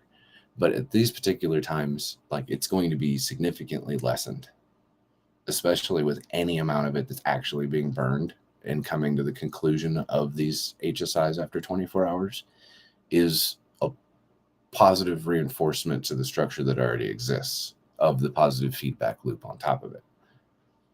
So like, yeah, I think, Yes.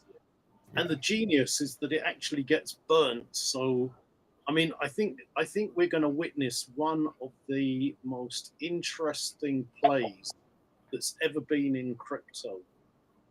Would you not agree? Mm-hmm.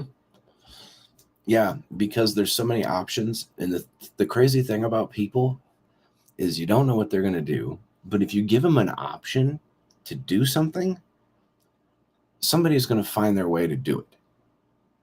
They're going to find an incentive. They're going to beat that horse to death until they've convinced themselves that that's the play and that's the advantage, and they're going to go for it and they're going to do it.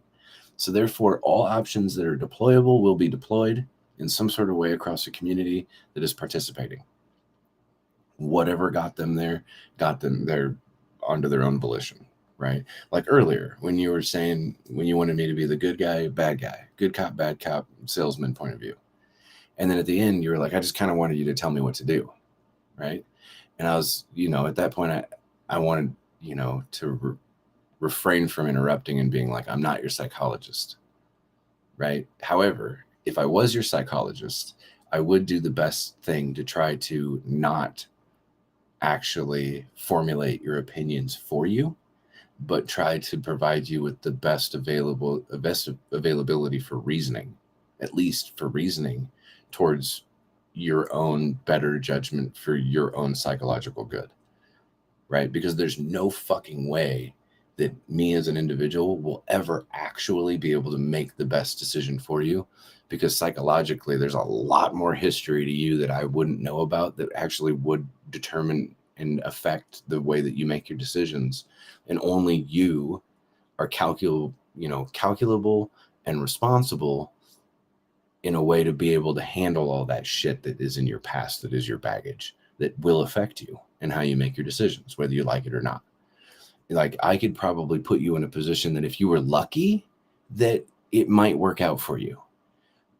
But if not, then it gives you an easy escape route to be like, the reason why I failed isn't me this time.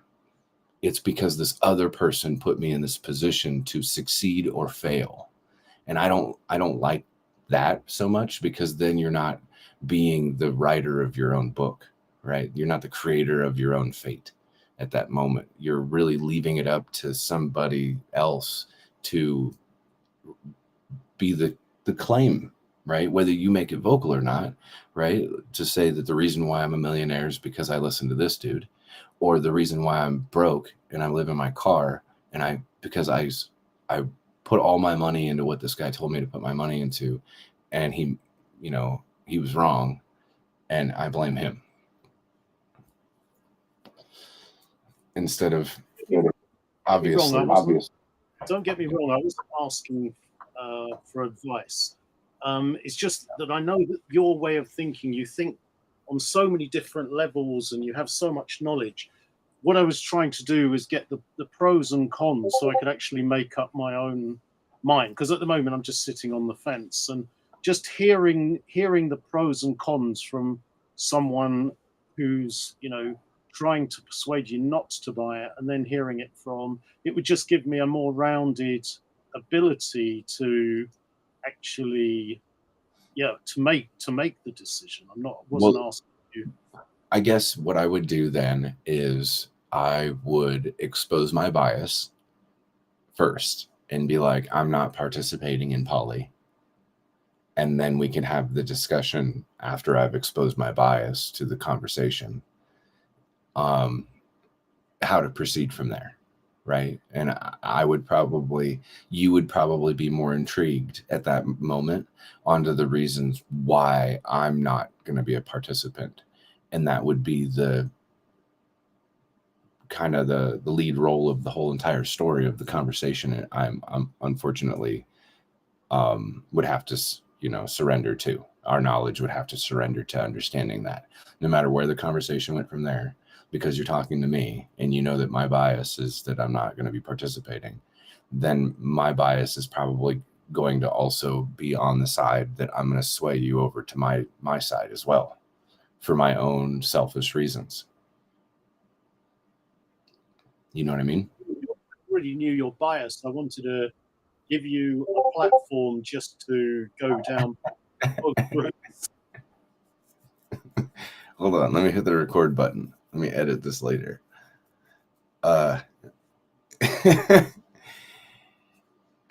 Yeah, no, like it doesn't incentivize me to get involved with another protocol that gives me hex, hedron, and Icosa through another poly thing, because I'm already getting hex, hedron, and Icosa with my own knowledge of using these things and participating on my own as an individual, to extract interest in the assets that are there, so I can further the protocols even further to like make my availability of getting more of the assets even bigger. Like I'm building mining equipment, right? Like I want them built big enough that I'm at least somewhat satisfied, but I think I even have my own shortfalls as well. Since I'm so damn competitive, something like Icosa is built perfectly to trap me in, right? Because I know how to use these contracts and these protocols to their complete efficiency. And the only way to do that is to use them and participate them in only specific certain ways. Because there's options for you to do all these other things does not mean that that's the best thing for you to be doing at certain moments in time. They may be better for you to use at other certain moments in time, depending on the markets and how it sits. But you need to know what the buttons are there for and why and how to use them and when to use them and when it's beneficial to you. And as long as you can understand the rules of the game and how it's supposed to be played, as opposed to just some random click buttons here and there and all these other things, then I think that you have a higher potential of making these printers very, very valuable to you. And yes, over a certain period of time, it's going to probably, in your head, make you think that it'd be harder to get new people in because the rewards would be so much less. However, the price appreciation that we talk about in like certain like market cycles and things like that do a huge favor to the availability of new people coming in, like huge. And so when they're already participating in the staking protocols and getting to learn about what Hedron is and how it operates and the borrowing and the HSIs and that it's hex, it's really just like staking hex, and wrapping their head around that and using the borrowing function and participating in the auctions to be able to get involved into Icosa. And the value of watching it go from $2 to $1 to $1.80 something to $1.50, and then overlaying the chart over hex and being like, geez, these look familiar. Like within minutes, they're responding to each other where they're printing the same looking candles. That's odd, right? And then you can explain to people about liquidity and how we're able to utilize these things to our own benefit to correlate prices together and be able to build these smart contracts that work together in a certain particular way and get deeper into these types of conversations. And then more people are attracted to those type of communities that not only do they sound like they know what they're talking about, but to deploy tactics based off of how the community uses the protocols and it being beneficially rewarding for them financially is going to even further the community's availability of growing and onboarding and all sorts of things, whether the market's in a bear or a bull or whatever the fuck it is. Money is money. Like people are going to see it that way. And if you use these protocols the way that you're supposed to use them, then you will be able to see a sizable amount of increase of the assets in which you have, right? So especially being involved with Icosa, most of us are in early, right? I would say even now is still considered early as fuck, really early, because the first cycle of 90 days hasn't even happened yet, meaning that people who had Hedron stakes that were yield bonus of 5% have a 90-day minimum staking length, and they still have how many days till the auctions? Because that's the 90-day. 12 days? They have 12 days. So at the same time when the auctions are starting, these Hedron stakes that we're building Icosa are coming to an end at the same time. So there's a lot of stuff happening here, and we haven't even had the first 90-day cycle happen yet, where inflation for Icosa is going to start happening more significantly. And the only people that are really going to be rewarded by those things are the ones that are staking in these protocols. So I would assume that Hedron staking pools are going to be ended on that day. Some people are going to not restake some of their Hedron and go bid, right? They're going to take a certain amount from that Hedron staking pool that they had, but then keep some pool ownership and restake that shit. And they're going to go play games. They're going to go play into the Hedron liquidation pool casino rally game. And they're going to go try to win some HSIs. Really, honestly, it's kind of a casino. So at this point, there's $30 million potential there. So some people are probably going to take all their Hedron and go in there and play this game. And if they don't win, right, if they don't fucking win anything, then they'll just take their Hedron and they'll go put it right back into the staking, and they would have compounded all the accumulated yield that they had when they ran through the first 90 days and added it to their Icosa staking, making their minimum staking lengths reset again, because those people were not giving a fuck about that anyway, because that main pool that they have in the Icosa staking is going to get so much fucking Icosa yield to it. And then people who, like I said, they took only a part of their Hedron and they out of it to go bid in these HSIs, and then they staked the rest of it right away. So that way they didn't have any time period where 000 UTC happened, so they can get yield that next day too. So you can take it out, do what you need to do, put it back in, and then you just are changing your T point value, your staking point value at that time. So if you know that there's going to be heightened yield for maybe the next 90 days anyway, then losing a little bit of T point value, it's going to be inconsequential to you. And the Watsa pool are going to potentially have all those people that are going to end those stakes to do something with it at that time, get that 5% yield bonus minted to them in that Watsa staking too. So when we see a jump there and people start asking questions, this is the reason why. Also, 24 hours later, when people actually start winning any HSIs, if they use the buyback function, their bonuses are going to cause for the Watsa pool to have higher bonuses at that time, minted to them while Hedron's getting burned, and the Icosa staking pools for those days are increased, so their yield's even higher. So they may not even notice, right? It's just going to be higher, and they won't realize why it's bouncing around in these different ways too. But that shit's going to happen. Like, if you're not involved now, there's going to be a lot of people later. They're all going to feel like they're behind, and they're just going to psychologically have to make that decision. Do you get involved or do you not? Regardless of what's going on, whether there's poly, whether there's this, you're going to have to make those decisions with poly. You're going to have to make those decisions here too. I think that there's just people that are already here that want to know whether they should be making a decision over there or not. If you're already involved with Maxi and the other derivatives that are there and these other things, and you like their products, then there's probably, and this is the way it probably should be, is that no matter what anybody says, you're probably going to just throw some more eggs in that other basket anyway, right? I'm just not one of those people, right? I'm just not one of those people I don't need to diversify much further out than what I've already been doing, understanding that pulse chain's coming. And I'm just done. I'm like done doing that any further into that direction.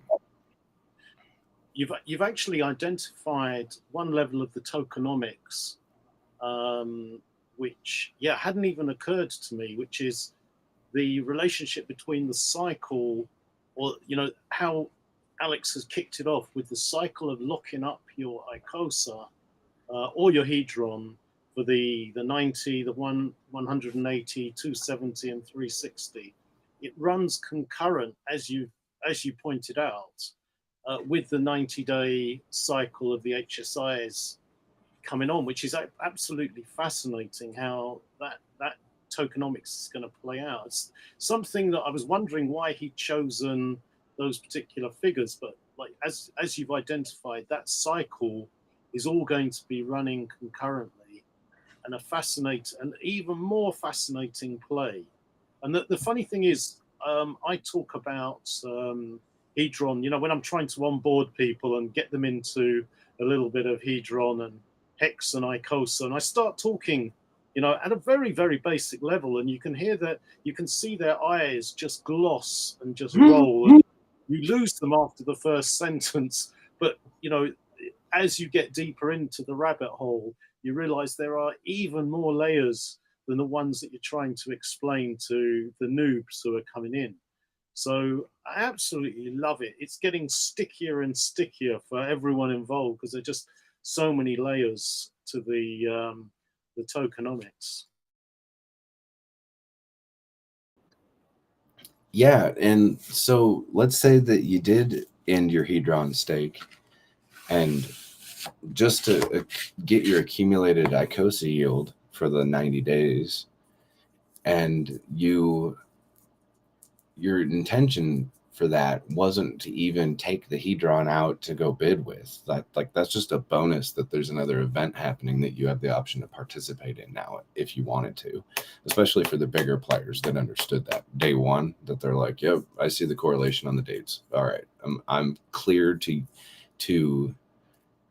I'm cleared for takeoff on my Icosa yield for staking my Hedron, right? Like, I'm not even going to speculate on whether price goes this way, that way, or whatever the fuck. I'm not trading it anyway. It's just sitting here. I might as well make something for the next 90 days. So in that 90 days, they realize, well, the Icosa that they're getting in that Hedron staking pool is good enough to keep this shit staked. But the amount of accumulated Icosa yield that they have from it would be a significant upgrade on their pool ownership on the Icosa staking. So they're going to end that stake to take the accumulated yield to add to their Icosa staking to up their point value on their stake points. So when they know that all this burning is happening over on that pool, now they've increased that yield even more. And then they're going to restake all of their Hedron back in again, and then increase the higher yield,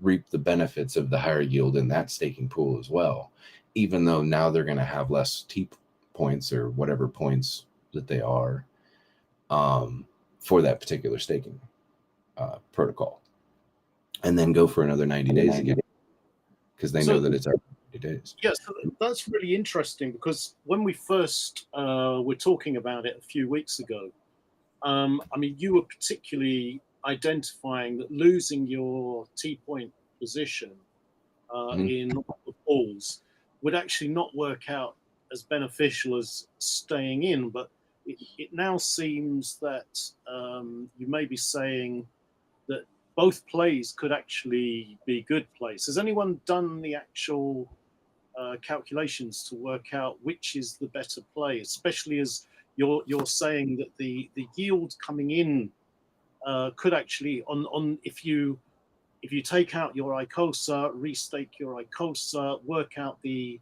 high yield you're going to be getting in the Icosa pool.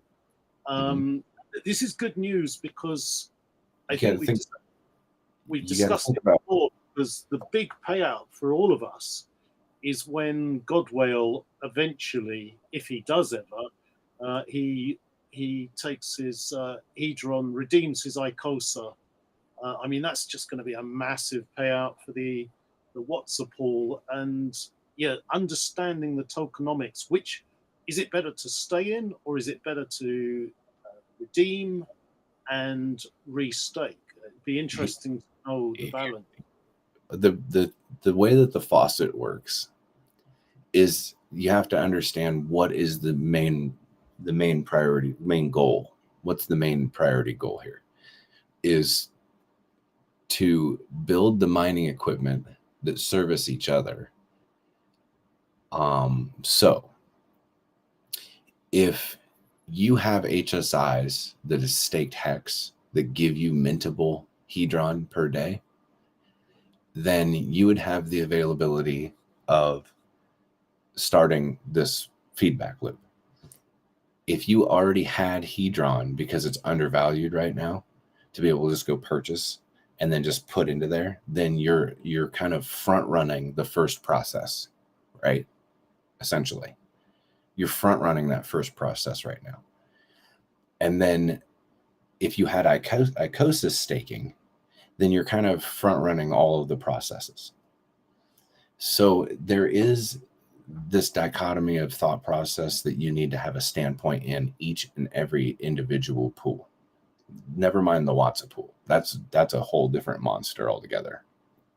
Okay, that's a whole different conversation of a monster altogether, in my opinion, which is beneficial for the Watsa holders, of course, but controversial because I want more to be burned, and talking to people about it would mean less burning. So selfish me again. Oh darn. Anyway, so the faucet works in that direction. The HSIs that mint Hedron, the Hedron into the Hedron staking, the Hedron creating Icosa, not Hedron. Remember that. Hedron creates Icosa in the Hedron staking pool. And then, which you notice that there's a lot of Hedron, so that means that there's less time. You can, like I said, you can put a couple of billion Hedron into the Hedron staking pool, and the minimum staking length is only about 90 days. Okay. That's only a couple $1,000s. If you take a couple $1,000s worth of Icosa and put it into the staking pool, your minimum staking length is going to be like 270 days. It's going to be holding it a lot longer. So as you can see, one feeds the other. The short-term one that creates Icosa actually feeds the Icosa staking. So you can build a bigger monster, a bigger machine off of just that understanding. And if you have HSIs that give you every day 000 UTC more minting power to add to your Hedron stake, then you have another monster to feed the other monster that feeds the other monster. And you can build these machines, which we call smart contracts, but it's just more fun to call them machines. You can build these machines to be some of the biggest, baddest fucking printing, expensive fucking asset monsters that anyone's ever seen so far. And I don't think a lot of people have really wrapped their heads around all that, I guess. But they will. They will eventually. Yeah, after they get over liquidity and the rest of the crap and the markets go back up and they see some price appreciation, actual price appreciation to the underlying asset like Hex, that the rest of this stuff will just start making more sense. It'll become a hell of a lot more attractive. Nobody will care whether they're late or early or whatever. As long as they can get one Icosa minted into a thing, they're going to be fucking happy. Imagine if it did, everything did 500x and one Icosa was somewhere around 610 some odd dollars, right? At the ceiling price. That's nuts. That's a ceiling price situation where ARB goes higher than that. The ARB will ever, or it's not technically possible to go above simply because people will just ARB the hell out of it and it will retract to it. ARB point. That's right. And those who play market cycles aren't going to be doing a whole lot with the asset until it gets to the point where it's time to extract value at the top of the market. When you see the top of the S curve, not just for the asset itself, but for all assets.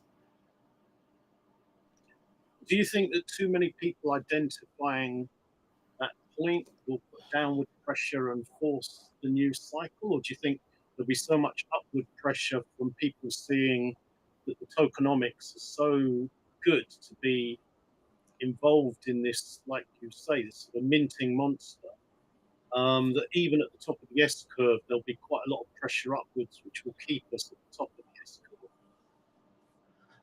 I think it depends on what network that you're on. I think in the future there will be a pulse chain. I'm not going to be riding the other fence on that thought process. So I'm pretty sure that there's going to be a pulse chain, that we're going to have competition between these other networks. And you might be able to decorrelate yourself as a network depending on your availability to onboard and offboard into a certain varieties of fiat.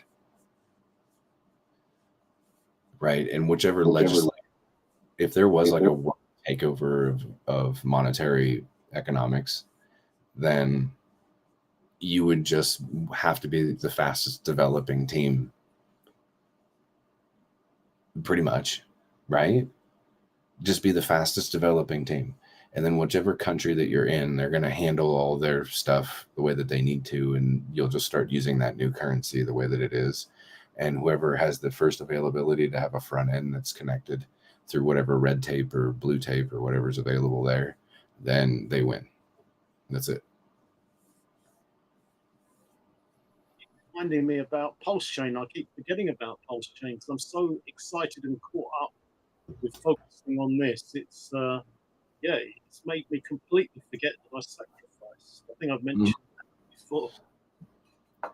Yeah, dude. Imagine that you already have the price from one network pretty well established, and you know that it's going to have to take liquidity from one to be able to derive the asset's value on another. But if you're tied directly through to liquidity on the other pair, then you don't necessarily have to have liquidity to cause for price to be moved.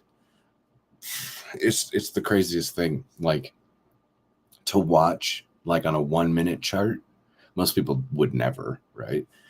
And to see like no volume going through one pair that's attached to the underlying asset, and watch like hex pump like a little bit, and watch the space in between the ticks like jump with no volume. Price actually appreciated on the one other asset for no damn good reason at all, other than the fact that the other asset went up. It's kind of like a I don't know. It's crazy. Yeah, so what we've got on Ethereum is, I think you've said this before, it's like a 4-dimensional game of chess, not even 3-dimensional, it's 4-dimensional. And when Pulse Chain comes along, it's like a grandmaster playing at 2 games at the same time. So you're having to concentrate on one game, turn to the other game, and play 2 grandmasters at the same time on 2 different 4-dimensional chessboards. And if that's not enough, in the background, you've got ETH Pow and ETH Fair. Like, this is what I would suggest is, for every network that you're going to actually be playing on in a significant way, that's going to be taking some of your time, get a separate laptop or computer for each individual network, and take a piece of tape or some shit and write the network name on that computer. And so that way you never get it fucked up. You never get it confused. You're not going to be accidentally doing something on one network that you should not have been doing on the one that you're serious about.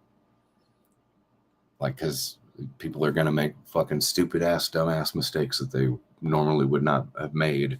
And as soon as they click the button, they're going to go, oh, did I? And it may be a false alarm. So best case is, handle those things ahead of time, and do get different computers per network, because that's the way it's easier to monitor those types of things. There's lots of different websites, and they're all, if you can have 20 different websites up just for one network, then for all the other networks, they have a forked front end of the same exact websites that you'd normally use for that other network that is going to pretty much be another 20 websites. So you're probably going to want to have it all available to you. Imagine that you had ETH Pow, ETH Fair, ETH POS, and Pulse Chain all having liquidations auctions going on at the exact same time, and you're on one poor damn computer trying to participate. Nope, you are not. I mean, you might be very insignificantly, in some sort of way, you might be punching into the air, right, a little bit. But if you've got 4 individual computers that all have it all running at the same time, then you're playing ball then, at least, right? Interject, executioner, that you can get mini computers now on Amazon for, I'm talking about PCs, for a couple $100. And even for the Apple users, they can get the mini one. I forget what it's called. Apple Mini, I suppose. Yeah, for like $600. Yeah, like the little box that you just hook up to a thing, and the whole fucking thing is a computer. It's about the size of a hard drive. Yeah, they're really small now, and fairly fast. You know, just for web browsing and crypto stuff. That's what I have for dedicated crypto computers. Nice. You just identified yet another level, which is that if you sit back and do absolutely nothing, all the mistakes that people are inevitably going to do, like you just mentioned, like emergency end staking on the wrong network. Can you imagine if you're on ETHW and you emergency end stake all your main Ethereum stakes? I mean, you could just sit back and just enjoy the yield from everybody's mistakes. I love that. I love that idea of the possibility of doing nothing and benefiting from all the mistakes that are going to be happening. Yep. I mean, I'd love to think that everybody is like absolutely 100% knowledgeable and knows exactly what they're doing at all times, but that's not, even the people that do know exactly what they're doing still make mistakes, unfortunately. So yeah, sometimes it's okay to be rewarded, I guess.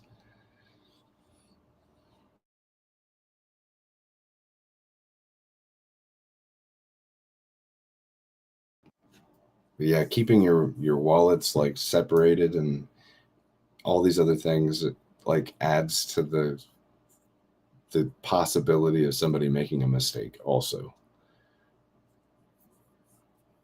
Like you can get to a point where you have so many wallets and so much confusion, even if you have it all like named and accounted for and all these things, like still make mistakes. Point out, I agree, Executioner. I should point out to those who don't understand that you can just make separate accounts on whatever browser you're using and have a completely independent seed phrase for that next wallet. Yeah, I don't even make an account. I just sign in as a guest and then name the guest like a whole different account name, and then don't sign in with Google or anything like that, so it doesn't track any of the information at all. Right. Yeah, that makes sense. Yeah.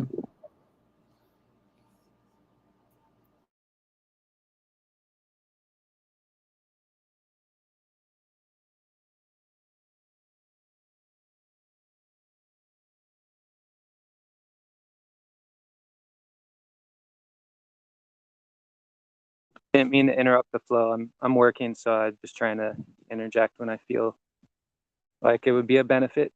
Good morning to everyone. Hey, Rich, how you doing? Good morning. Good. Yeah, just enjoying your conversation with Executioner. Please continue. So, Executioner, what's your play on ETH POW and ETH Fair? Are you going to bother, or are you just going to let the sharks eat themselves over there, or do you think there's potential? You know, with the tokenomics being so incredibly giving so many opportunities, there is a lot of value to even enter the HSI, because I think they're going to get neglected. I mean, first of all, I'm not going to bother. I'm just leaving all my stakes that were duplicated over there to accumulate. But you know, from the opportunities that are going to rise, there's going to be a lot of people neglecting getting involved. So there's got to be a lot of value to be extracted from those other chains. Sure. Yeah. If you go on there and you notice that there are a bunch of them still sitting on default and you notice nobody's really paying attention to them, then you might be able to play around on those chains and use the buyback function and increase your Icosa staking pool over there. or just grab onto a bunch of HSIs really, really cheap for the heat that you have. I know that there's people really throw a bill of money into those networks and buying Heron for its cheap price over there now because they were speculating on actually going in there and buying it.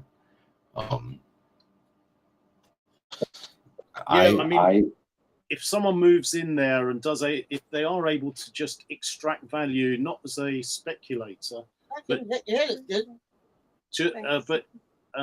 just purely to extract value, we could see price pressure going down on those chains as those people extract the value by just picking up the bargains. What's your feeling on that? Oh, I don't know. I mean, however people can extract value, there's going to have to be liquidity, right? They're going to have to figure out how to do it. That's what I'm saying. Even if there's only a small amount of liquidity, it might be that whatever liquidity was there, provided by people that were hoping to, make some fees, it gets squeezed and squeezed and squeezed until their hex over there is worth nothing. I was just thinking, if there are not too many people competing and there's just someone intent on, or even a group of people intent on extracting that last little bit of juice from the orange, they might just push the price down. But I suppose it could reach a point where it's so attractive to buy lots of hex that people will steam in and just increase their hex positions. Well, I mean, if on every single one of those networks, for some reason in your head you're like, well, what happens if one day like people just grab onto the fact that they can use these protocols, hex over there gets really cheap, and you're like, well, shit, if I just throw a couple bucks in there, then I can grab a bunch of T-shares on that network, and then I can make HSIs, and I can buy HSIs off of their liquidation thing that's there and get a big old position on Icosa staking and keep on staking and just have all these things going on over there. And eventually in the future, like the network takes hold and like actually something over a certain period of time, that would be pretty neat, right? If it did pick up. Doing it during a time where everything's just dirt fucking cheap would probably be a good time to do it. But I wouldn't bank on that, right? Like I would obviously make the majority of all my decision making through the Ethereum proof of stake network, since that's where all the onboard offboard ramps are majority at. News on the success of the ETH POW network in terms of, is it getting some traction, or is there a decline of interest? Because obviously there was huge amount of interest at the beginning. I'm just wondering if it's waning, because they often say that, don't they, that the places to make money are the places that aren't being given attention at any particular time. So there are going to be a couple of, I reckon, hexagons who are going to be over there, taking advantage of low hex prices. Well, I mean, if they do, they'll be the ones that are like the reasoning why there's any like volume and liquidity on the network in the first damn place, is the thing.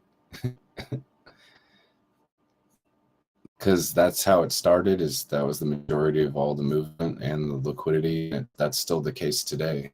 To the largest number one pair on the whole network is Hex ETH on ETH POW. The next largest liquidity pair is Hedron Hex.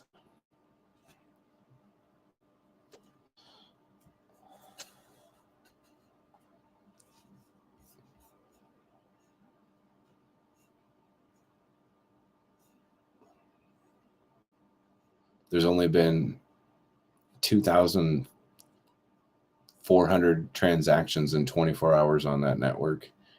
total 24-hour volume of $15,000. Work, is it?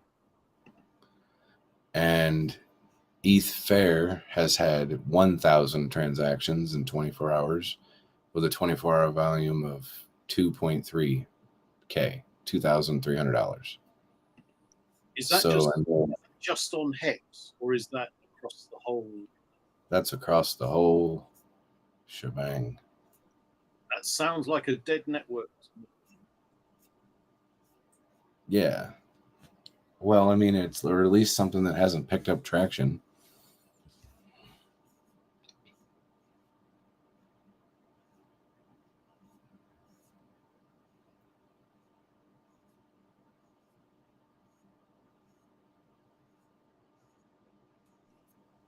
So how many computers have you got ready for the HSI auctions? Have you got like a back cave? Is it a little bit like national control in your place? I've just got I've got 3 available to me, but I only use 2. One I have multiple 32-inch monitors for, so that way it'll kind of expand its brain across multiple monitors just fine.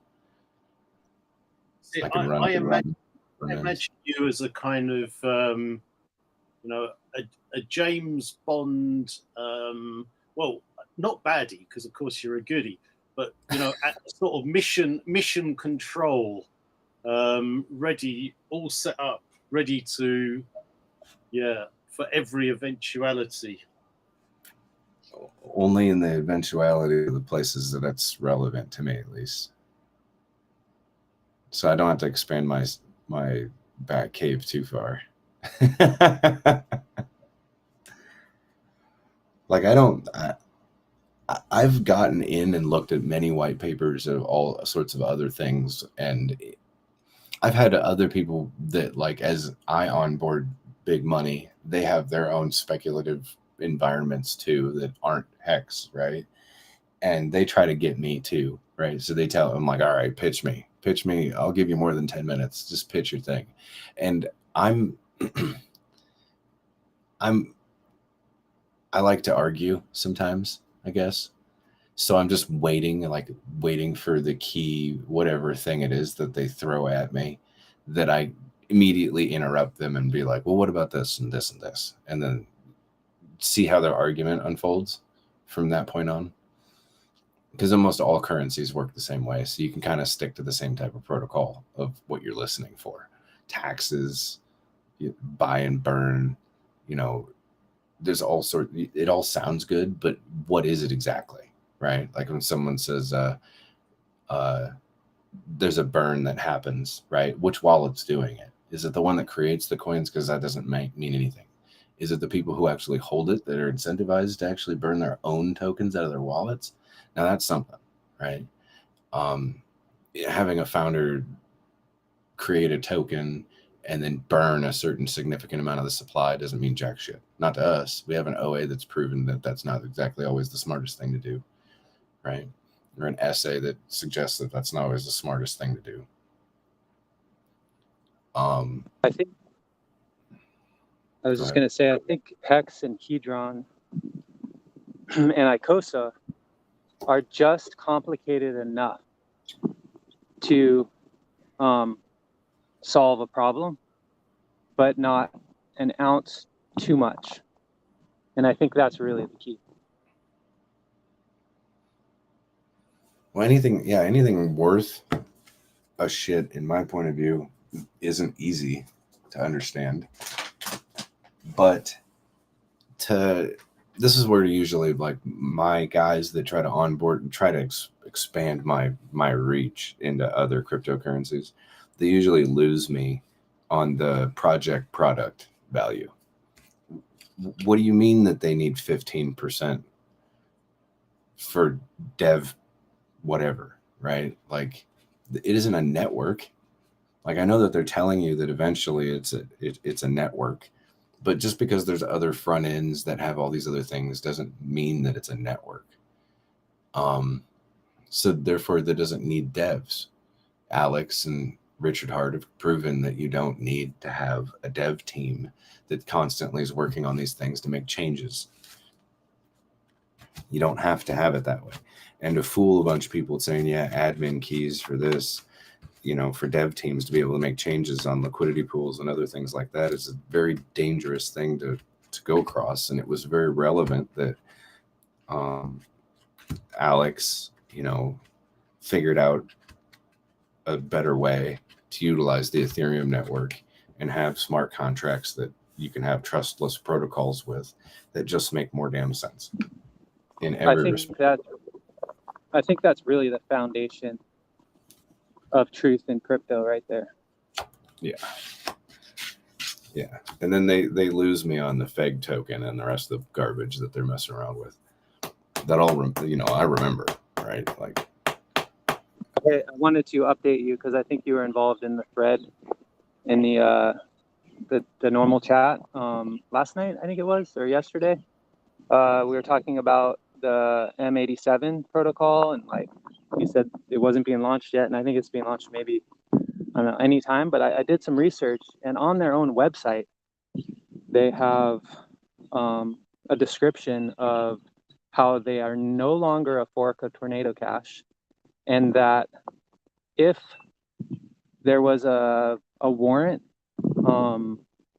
then they could access the back history. Oh man, you feel me on that one? Like, it's just, it seems like they've been compromised. Yeah, fuck yeah, they've been compromised. So, I mean, there's just like other protocols that'll be able to make zero proofing and things like this available in different ways. So that way it's not the same protocol. It's not a fork of it, not connected to Tornado Cash in any sort of way. I actually came across something that had to do with burning the coins and reminting new ones. So that was like potentially a more secure way to create anonymity. Kind of like how we do when we do our staking protocol and tell people about when they do their accounting, that in some sort of way they're kind of restarting the accounting process from the day that they remint when they finish their stake.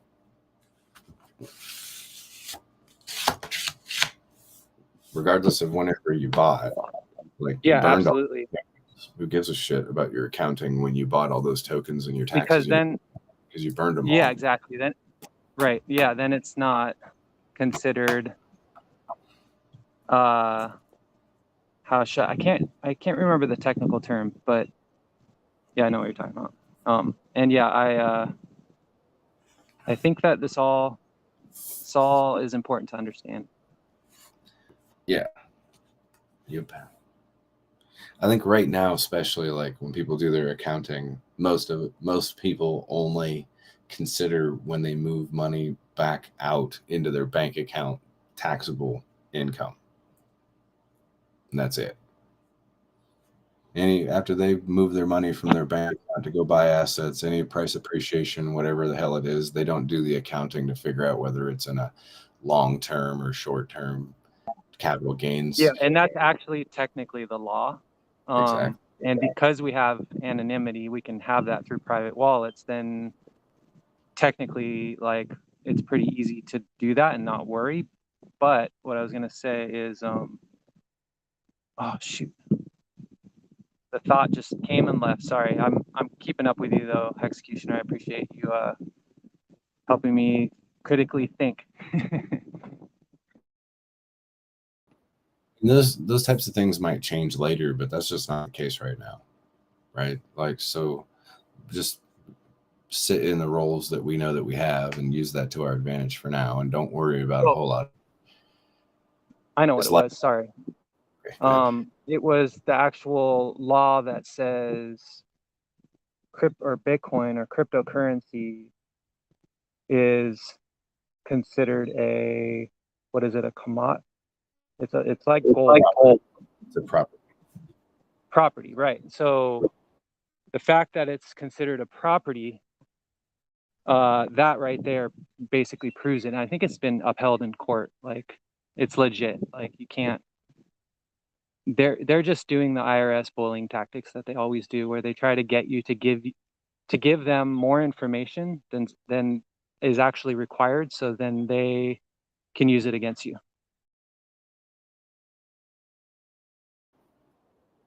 Yeah, that's the way that they garner control. Absolutely.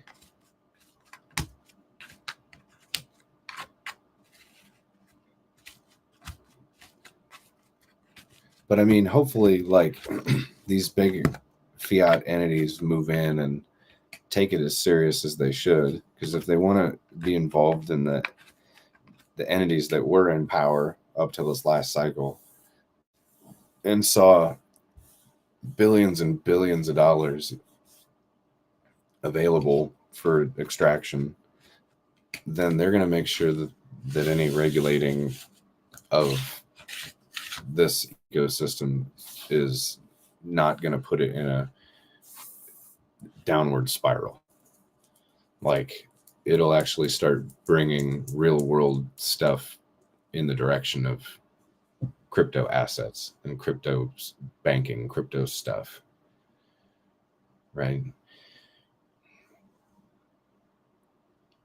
The having the availability of all these different types of assets that do different things make them individually different.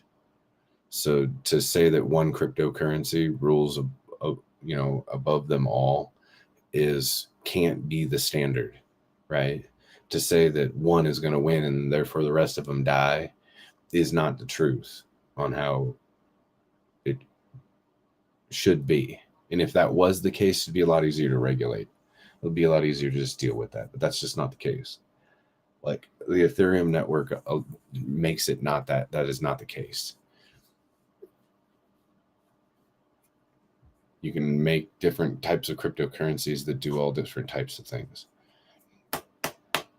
And they'll realize, those bigger entities will realize that, or they already have, and they just, maybe they're waiting on people like us to build the stuff so that way they can take the ideas and try to extract value their own way later. And that might take another 10 to 15 years before they actually can establish those types of grounds. There'll be plenty of time for them to figure out legislation, regulation, and how to flip the dollars into their hands before they give up the debt for all the other assets that are failing currently. I think they can squeeze another 10 years out of it, maybe. Keep printing money until all of a sudden they're like, fuck, it's all fucked. we need a way out. Look at this. We already have it figured out all of a sudden, like they're super smart. When really they just waited for people in DeFi to actually figure it all out. And then they'll reappropriate stuff. But at least those in the DeFi world are going to be fucking kings by the time that they're used to be appropriated in the first place. Yeah, so, those of us in the real DeFi. Well, I mean, yeah. They can't come in and take any of our shit. That gives us a lot of power. Unless we give up our keys, then that's, that is literally you giving up your power. That's another benefit of having an immutable code, is that they can't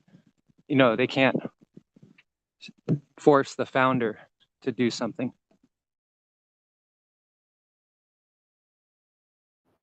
Yeah, even if they tried to force him to do something, it wouldn't matter because he can't do anything. He could die and it still doesn't matter.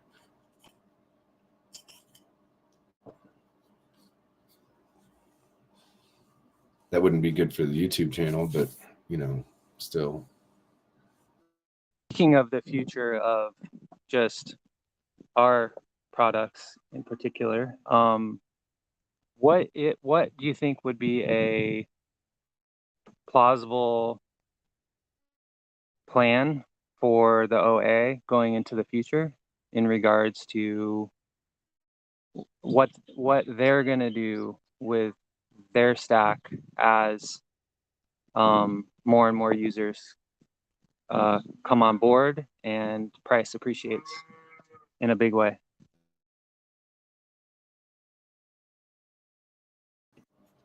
Um,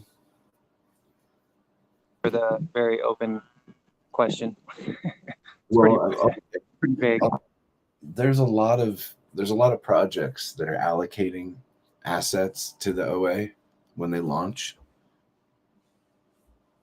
So the OA is going to have potentially. Well, okay. First of all, usually I would speculate that anyone who made a cryptocurrency and sent a bunch of assets to the OA just for being the OA, that the OA probably really isn't going to utilize much of those assets. At least I haven't really ever seen the OA. The OA pretty much treats it like a dust attack and doesn't mess with that shit. The only time that I've seen the OA like really get involved in another currency other than like I guess Uniswap, but that's just different, right? Like that's a different thing. Was like the claiming and the minting of the Hedron from its native stakes, which was kind of shocking to me. You know, there was a part of me that like when people would ask like if the OA was even going to do that like there was a part of me that was almost like 100% nope. No fucking way.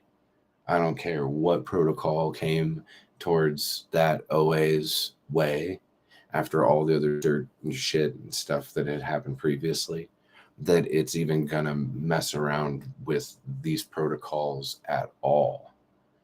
And to my shock, you know, it's like 3 o'clock in the morning, the OA and Godwill started claiming their 10x bonuses all of a sudden, which was kind of insane at the time to watch. So now I don't know. Before I was like, no, I don't think so. And it was when we were having discussions on whether the OA addresses should be blocked or not, and whether we thought that the OA should be allowed to play or not, right? And that's when the talk was had about we are all Satoshi at the time, and kind of joking around about it because that's like an older like inside, I guess, hexagon like thing with the hex address, and kind of further played out from the we are all Satoshi thing to we are all the SA in the end result of the Watsons is the end story for that. Anyway, so the end result was that we decided, yes, we should allow the OA to play. So don't, you know, ex-nay the wallet address for that. So that's why that was allowed to happen, right? Because those of us that were in Hedron chat early, like before it was launched on the smart contract was launched, we were kind of involved in a certain way about like things just kind of developed in a little bit differently than it normally would have been because Alex was making changes on the fly while we were in these like types of chats right here. Like Alex was in here with us at the time, and like as people were making suggestions, he's like, it's already changed to go look at the new front end. And we were like, really? It was kind of shocking how quickly he was able to do that. Like having the benevolence function, like we had a talk for like 45 minutes to an hour just on like the meaning of benevolence in the first place. And then all of a sudden when the code got launched, this benevolent function thing was added and included. And apparently the, you know, the whole development of the Icosa thing was a further iteration in Alex's mind of how he saw the rest of it all played out too. Kind of a neat thing to be involved in, to watch the things change just because of community involvement and talking about stuff. and having a founder like that that's capable of doing all that stuff. Like, he's still here, so that's the cool part, right? So he's busy, he's building a lot of shit. Obviously, there's going to come to a point in time where he's going to be available to go back into the YouTube part and do more interviews and talk to people. There may even be points in time where Richard and him are actually having like discourse on YouTube channels together, not talking exactly about the assets, right, themselves, unless they decided to, but more or less probably talking about like what they're doing to help cryptocurrency be like a long-term like, Oh, thing. that sounds freaking amazing. I'm stoked for that. Well, so as soon as all that dies down, then Alex, we're still going to be here, right? Because we're still the community. And he's going to pop back in here and he's, you know, or have more availability to listen and be like, what do you guys want? Or there's like these ideas of things that would be kind of cool to have around. And, you know, before something actually exists, he would have the capability of having different types of conversations at that point in time. As soon as it does exist and he's now the founder of it, all those conversations go right out the fucking window. And you just kind of have to understand that there's a difference in how your discourse can be previous and then afterwards. So as long as you do understand that, then you can kind of speak in a different language, but still have the same conversations when you have that understanding and you have that in between each other, right? You understand these things. So let's say that there was something else later on. He's like wanting to know how the community feels about it. And there's only one community that he cares to listen to what they have to say. Then it would probably be here, right? Where he would do the same thing that he did before. This is what we got going on. What do you guys think about this? If this was the particular issue, do you think that if we did this, that this would be good or bad, right? And there's been certain things that we hashed out that we said absolutely would be bad. I don't know if you guys remember the conversation about Icosa when they were talking about being able to add to the stake and then having it, you can get a bonus to it, but adds, it doesn't keep it at a minimum staking length. So you could make a 360-day stake length to 720 and then 720 to 1500 and 1500 to 15,000. You just fuck the whole protocol by staking out for 150 years, but never have any intention on ever unstaking it. And then now you're the biggest pool, you know what I mean, out of everybody else because you fucked it. There's a cap. Fuck it. Yeah. Just like the Cuatro Cinco cap, yeah? Mm-hmm.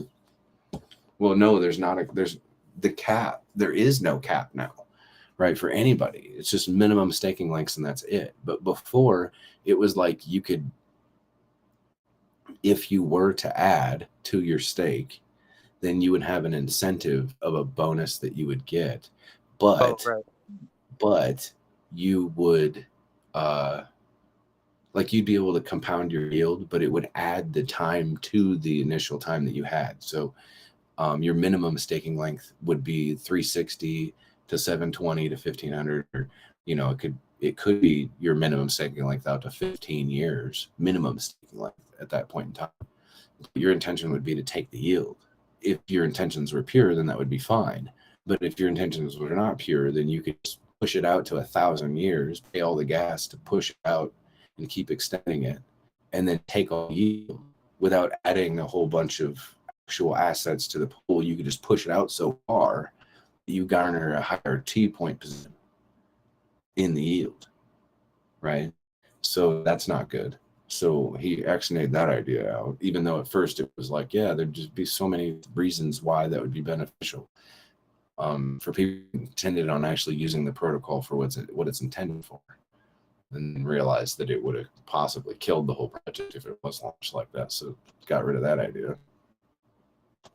And if Alex didn't like bring that up or like say something about it, like maybe potentially doing something like that, then you know, it could have been disastrous if you just decided to do it without thinking about it or talking to us, or not us, but the community, I guess. You mentioned a while ago on the same subject, you mentioned a while ago you know, Alex coming to you guys and talking to you about the early adoption.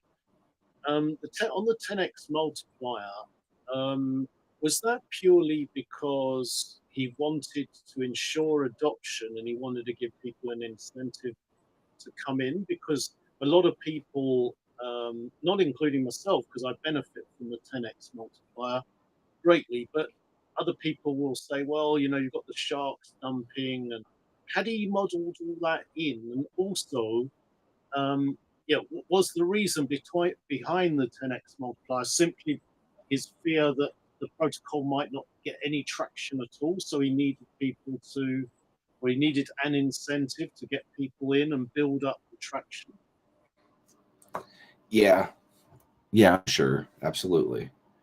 It gets the people that were natively staking, who are known to stake, right, and like have a value for assets, to be the ones that get the rewards. So having their participation meant the success rate of the whole project in the first place. And I think that he was only expecting like 5%, and it ended up being like 30 some odd percent, like within a month. So that was pretty cool to see that happen. And you need a lot of the asset when you have a borrowing function to the protocol. That's why he even had the AMR bonus on there that is correlated between the supply numbers and the borrowed amounts in the first place. Make sure that it even kicks in more of an incentive for everybody who has HSIs to mint at that time to get more out there, because he knew that there was going to be a time where Hedron was very, very rare. Other than the fact that it was, you know, through the share rate moving forward, other than just that, making it hard to mint, having the burn protocol for the liquidations, which he might have, you know, obviously known about ahead of time, with having Icosa come out and having this other factor that caused for an incentive for you to actually feed that protocol. It makes a lot more sense now why he needed to have such a high inflation rate for all of it to work. So would you say that it's fair that a good play at the moment would be not to mint, simply because now I think we're now programmed for success. We've got so many people on board. You know, we've got the Watsers, we've got the artwork to come, we've got the whole mechanics rolling really, really nicely. So we're in a pretty good position that people are going to use the protocol at some point for borrowing. So a good play might be not to mint and wait for the AMR bonus, because you've just reminded me of the AMR bonus. I'd completely forgotten about it, which again is another layer to these amazing tokenomics. Yep, don't forget about Pulse Chain.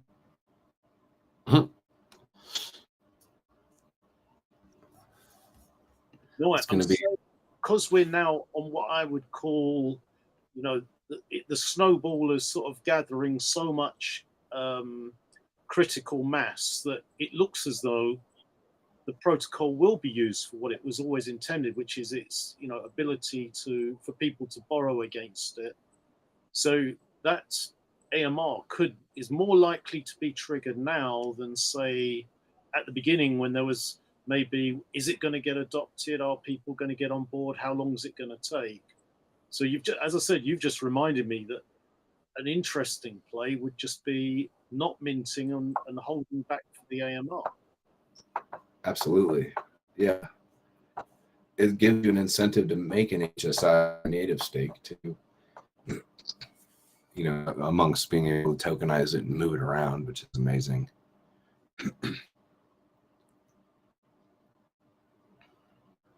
But yeah, I mean, like, using Hedron's protocols to make HSIs and have the borrowing function, be able to tokenize it, be able to sell it later, or whatever price you ever desired. You can try to get a price for it. Like, you just could never do that shit before. So it's just silly to me to think that why you would use any other front end to make a hex stake in the first place. Because you get all these other individual options that are yours to make, right? As long as you just have the education on how to use it all and the potential of the future to be able to use it even further, I don't know, it doesn't make sense to me to use it for any other protocol. So I haven't. Like, I don't use my hex to get involved in Maxi and the rest of the stuff. I see why it's there. I get the benefits of it to lock up more of it, but I'm not locking mine up for that. I like my own personal availability of using these codes the way that they're made to be used for the individual. Understanding the token supply dynamics and how they're utilized, like over a certain period of time. Eventually, even the smallest guy becomes the king for a certain period of time. The youngest people end up having more availability of becoming the king over a longer period of time in these worlds, in these realms that we're in. But it gives those of us that aren't so young a higher capacity of understanding how it all works and using that to our advantage and building up way higher than those younger kids can even get. So until we decide to actually start reversing the process out after a long period of time, I don't know, whatever you consider a long period of time, 5, 10 years, 2 years to some people, I'm sure, you can just go ahead and keep doing that, right? Because as long as psychologically there's a lot of people that are using the protocol, their in and out time periods are different than yours, and it'll all work out in everybody's favor, right?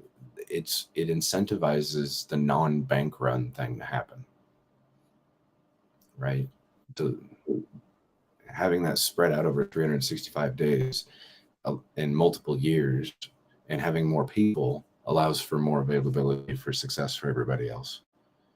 More liquidity. Yeah, I was saying to Mike, what's a god, that I see the Watsas as what I call generational wealth, which means that it's something you either use it as your final, pension, or you pass it on to the next generation if you don't need it. Because if you think about this, look, what's going to happen if the AMR bonus is triggered?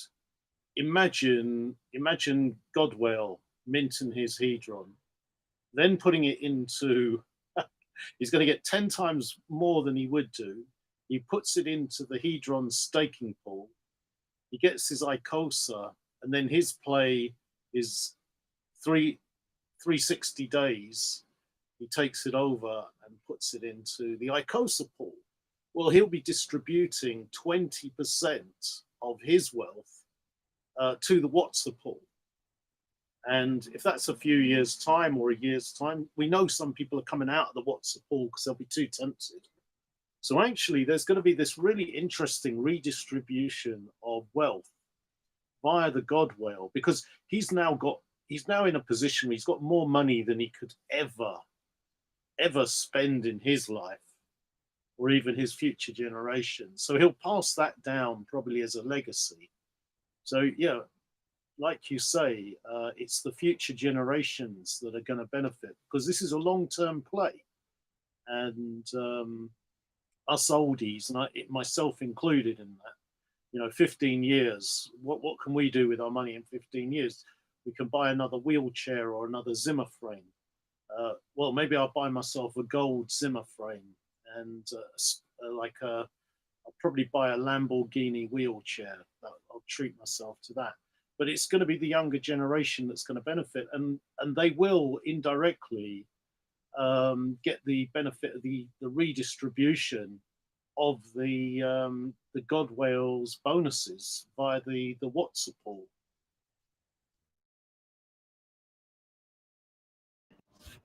Yeah, I try not to talk about the Watson pools too much. Because, I mean, that's like, if the best thing that somebody could possibly do is hunt and stalk the open sea, like a fisherman, to see which one that they can come across that is a better deal than all the rest of them, and to snake any of the ones that pop up on there that somebody wasn't paying attention to or didn't give a shit, that they just needed money. and you were able to get it for a cheaper deal. Because yeah, over the long period of time, like being a part of the SA group is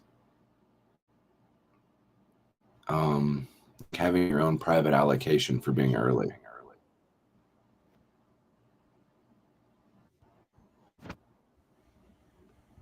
The largest holder of the assets are the OA and the SA. So those who have the Watsons have the availability of holding them for the longest period of time, regardless of price. If your initiative is to garner as many assets as possible, fuck the price, then you're going to be a winner when it comes to that pool. As long as you hold, right? Like you don't even have to worry about people burning them necessarily. Because the amount of yield that can come to that in the form of bonuses and all sorts of other stuff is just, it's nuts. It's nuts because there's like, it's locked to only a certain amount of people that have either sold to other people or, I mean, that's just pretty much it. So as bonus yields happen from the auction events, each individual pool is going to mint up Icosa and give it to the stakers that are there. And the Watsa pool just always, as long as people are burning them, it just gets bigger for your pool position. And you don't even have to worry about buying more of them or the rest of it. As long as you're a holder, then that thing just grows faster than any other position that you would have on the amount that you initially used to have it in the first place. And the longer that you hold it, the faster and the bigger it'll grow. And even if you did buy it at like a 2 or a 3x now, then it wouldn't matter to you after a certain period of time of its availability to grow. Especially since some of them are being burned now already, which is just crazy because it's like I said, it's before the first 90 days. Like people that had a 5% bonus, the lowest bonus at least, haven't even went through their minimum staking length and terms to even have the availability to end the damn thing. For those Wattses that are being sold on OpenSea to get any bonus yield in the first place. So it's just kind of baffling to me that there are some that are being burned. And I also assumed that hold on one second. Sorry, AC. That obviously the auctions haven't happened yet. So if the auctions haven't happened yet, then they haven't gotten the yield from any of that either, minus any of the bonuses from people ending their stakes in their Icosa yield. It's just being minted out of thin air as a bonus to the Watsa pool. So I would have assumed that when people started getting more yield, that would incentivize more burning. But so they're being burned anyway. So that's cool. And then I know that when yield starts coming in, that's gonna maybe incentivize people to burn them because of high amounts of yield that came through to get the yield out so they can add to their Icosa staking pool overall. And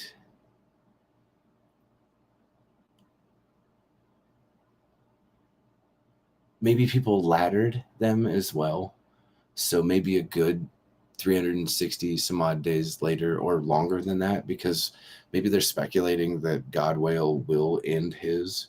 So they want to make sure not to burn their Watsa, even if it did have a 1 year, 2 year, 3 year, all the way to 15-year ladder of burn cycle, that they were like, this one burned, this one burned. It's gonna, they're all $1,000 each, or they're all $100 each, or whatever the fuck it is, right? And through the time period, maybe they don't even realize that maybe, yeah. Okay. First of all, we'll just establish that ground.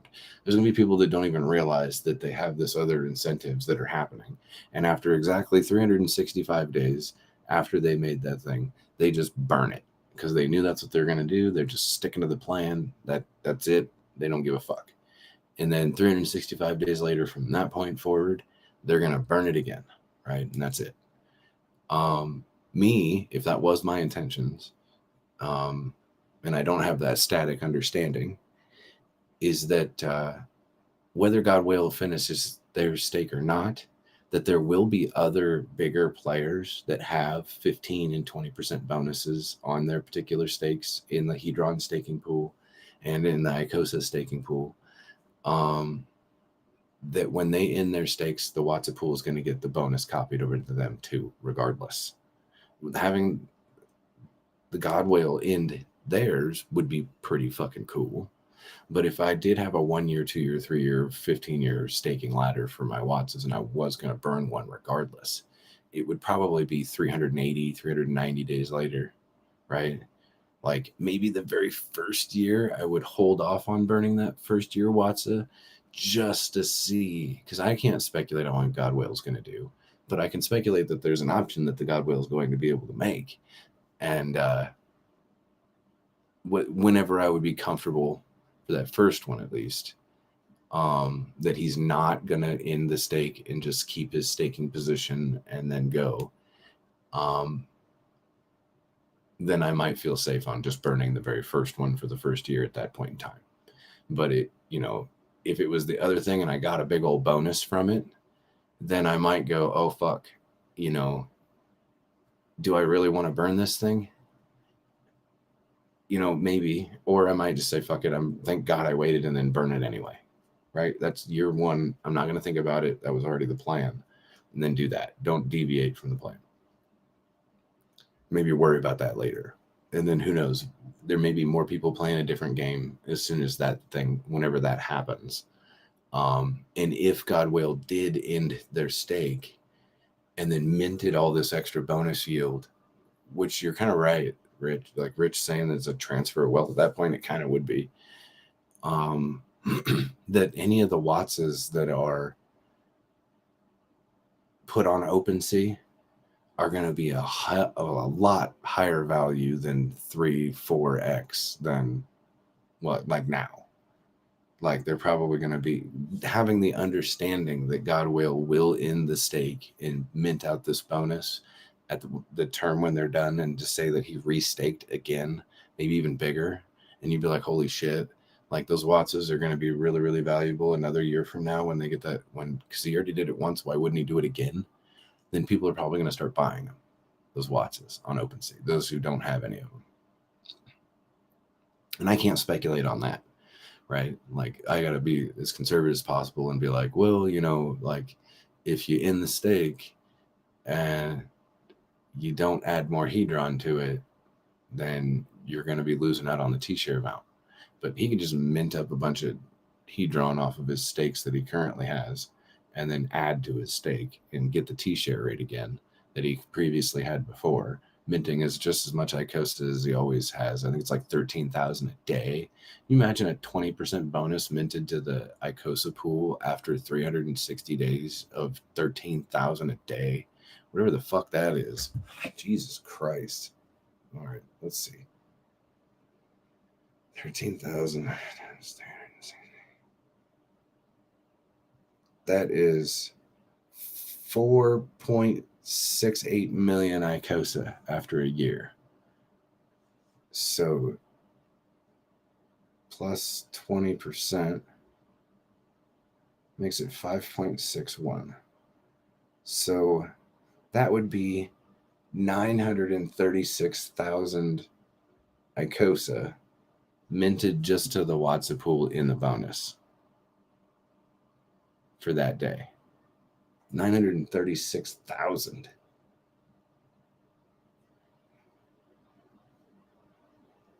Holy shit.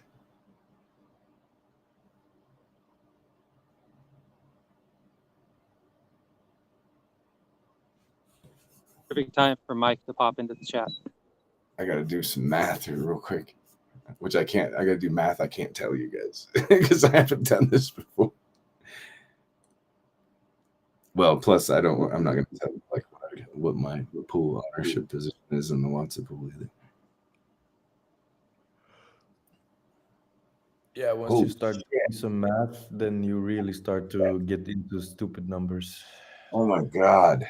Wow. That is one hell of a fucking payout. Holy shit. Holy shit. We got to experience that with you, Executioner. This is pretty epic, man. You're right, dude. That is a transfer of wealth. I hope that motherfucker, I hope he decides to use that Hedron pool every year to his liking, however much he wants. He can have it. Just please. That would be amazing. That'd be the coolest thing ever. Please go make a bunch of HSIs. Somebody needs to show Godwale how to make this. Somebody send Godwale to me, please, quick. I will show and teach him or her exactly how to do this whole thing. Doesn't even have to spend $1. Well, maybe we could build a protocol that allows for Godwale to be able to mint gas fees so you could pay for all the shit that needs to happen when I'm done with him. Is that the one with the D8 Addy, or it's not the one? In the 666D. Yeah, that one. Yeah, and the C5.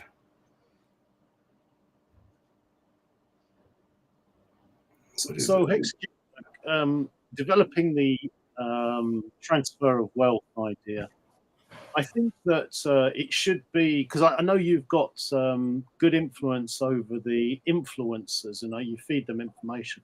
Well, look, think of it this way, that 20% comes to the WhatsApp pool.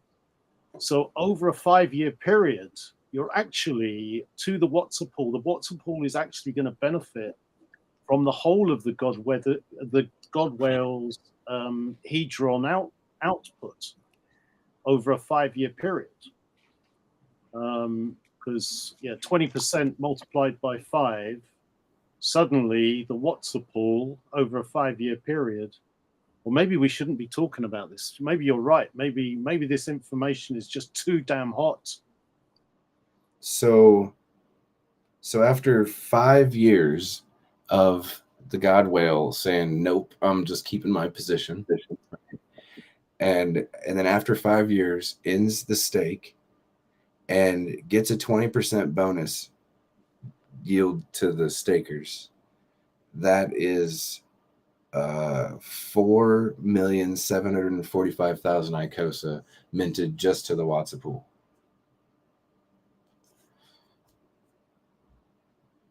Instead of 900,000, it would be almost 5 million.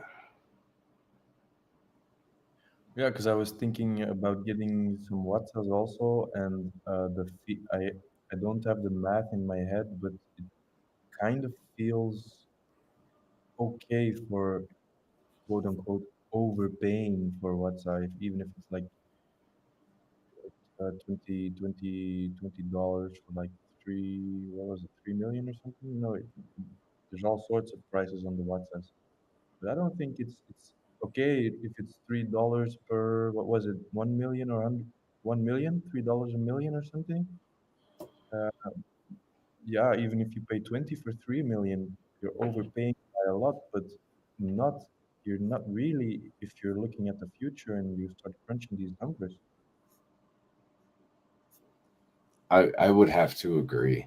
That's the feeling that I'm getting.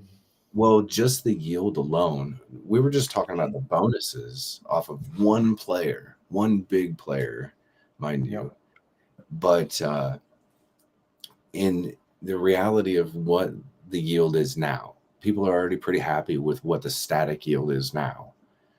That when the auctions start actually happening and the buyback function continues to be used and maybe gets used a little bit more during those periods of time, yield is going to go up significantly higher than what it is today.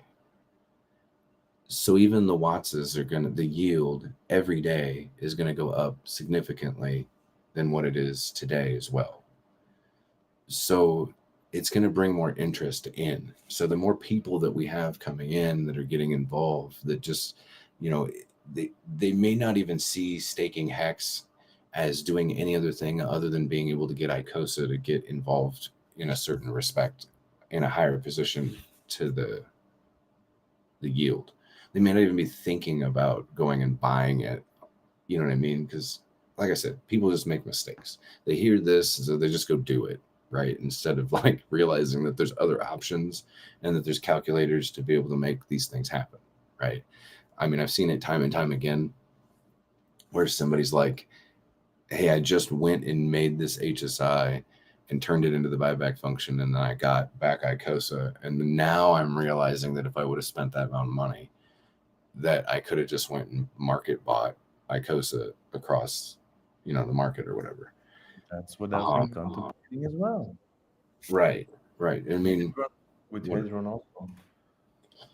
Well, it just means like go stake your Icosa. You'll make up the value that you know. I'm sure it wasn't that much of a difference, right? I mean, really, honestly, and the amount of yield that you can get in the Icosa staking pool right now is pretty good, as far as what I'm seeing.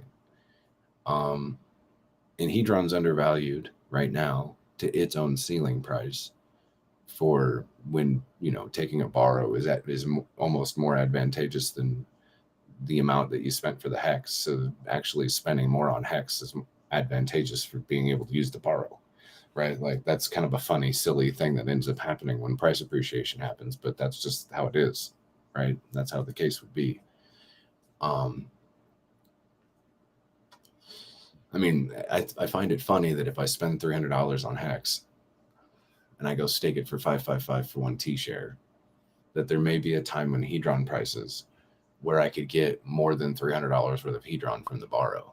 And I'd be like, okay, well, now I'll borrow $500 worth of Hedron and then just sell the Hedron for $500 worth of hex.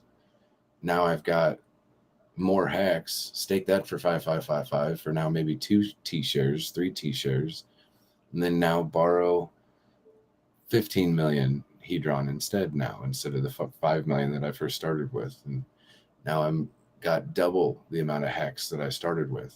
So I'm going to do that a couple of times and then not pay him back and end up holding a buttload of fucking hex or Hedron, whichever one I wanted at the time, I guess, or sell my position out into the buyback function later after I extracted value, whichever side I was sitting on at the end, and get more Icosa. I mean, it's just nuts. Like all your options and availabilities for all these things, if you just decided you wanted to do one thing, it would be advantageous just to do that one thing.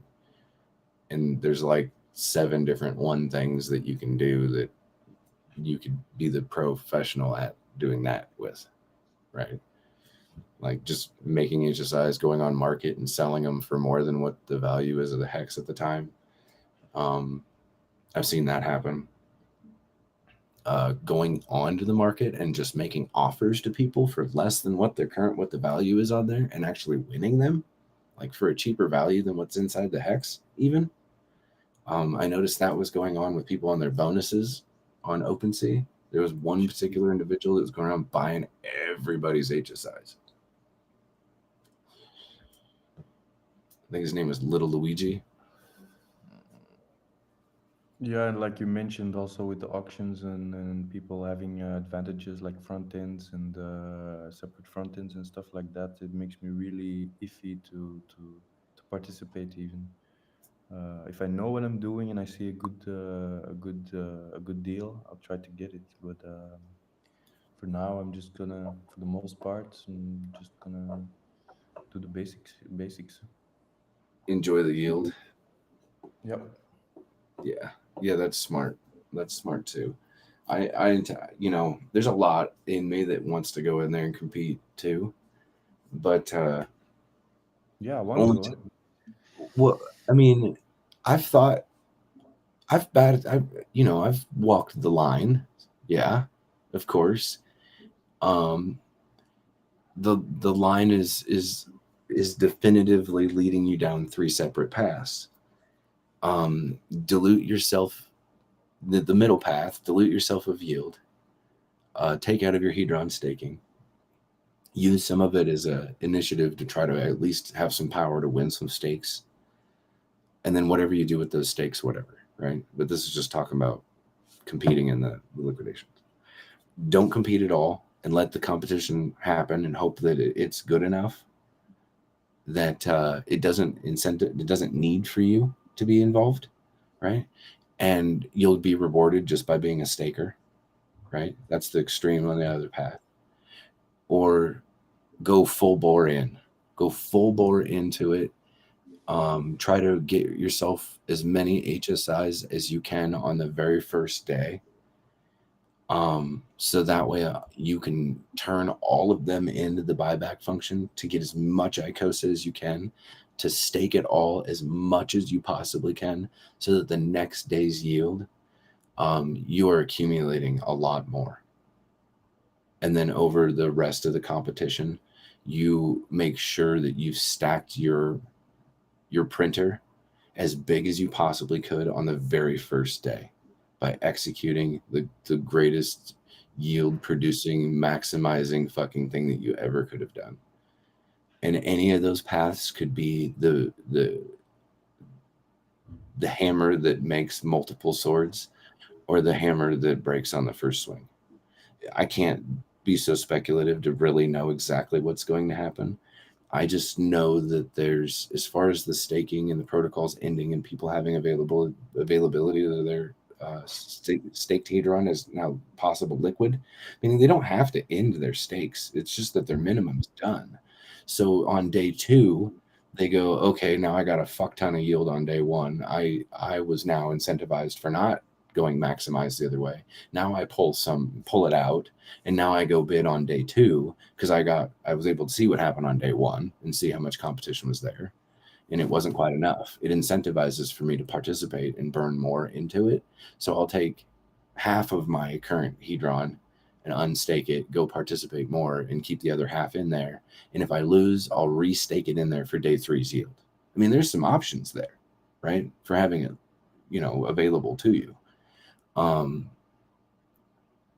then if you do all that within a couple of days, then re-adding to your stake at a minimum, of 90 days again is not that bad, right? You may be 91 days, 92 days by day 2, and you're already adding again because you lost and you didn't win the HSIs, but you swung at it and you caused for more competition, right? More of those HSIs got bid up to their premium and actually burned more. So staking yield was now higher on those particular days for your Icosa staking that you already maximized, maybe in a certain respect, or the pools that for Watsa, you ended your stake, so printed out a bonus of a 5% at least to them, and you might be a holder. Like, there's all sorts of fucking things. It depends on how deep you are in the rabbit hole of having the availability of knowing what your execution layers are on your own terms, and then maybe knowing what everyone else's execution layers on their terms would maybe further on your psychology on how you decide to execute your terms. So it's just literally 5D chess on how you want to do it. It just seems to me like the longer that you value your terms and the more you at least participate, the more. Have you guys seen the chart, the fuck around and find out chart? That's kind of really what this would be to me, I guess, is the more you fuck around, the more you're going to find out. And the more you find out and the more vocal you are about your success or failure rate, the more that people will start to understand what is more beneficial to do or not.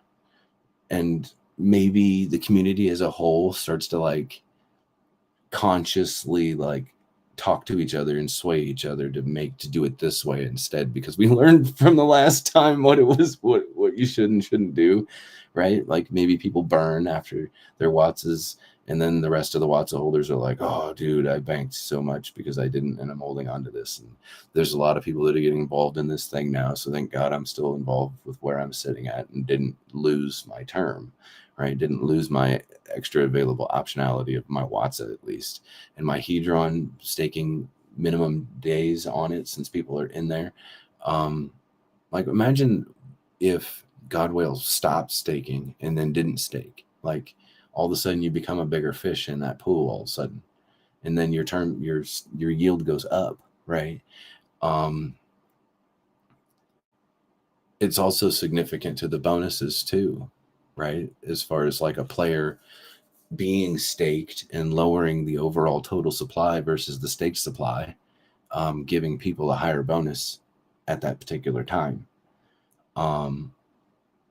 So if you had high mintability already and you wanted to make sure that you were going to keep that bonus when it came to you actually needing to end it, and you wanted to get the yield, then you might be able to increase your bonus by taking a large amount of the liquid supply that you're already holding on to and going to another wallet and staking it and reducing the total supply that's available to the contract to be able to see, because now it's staked in a smart contract, versus the amount that you have staked, increasing even your Hedron staking yield bonus positions for that particular time for your original stake that you were going to end, and then end it. And then do whatever you want with that yield bonus, take it as profit, whatever it is, and then reestablish it back on staking again, where now you're reestablishing when you restaked that to the total supply, that your bonus was reaffecting it again.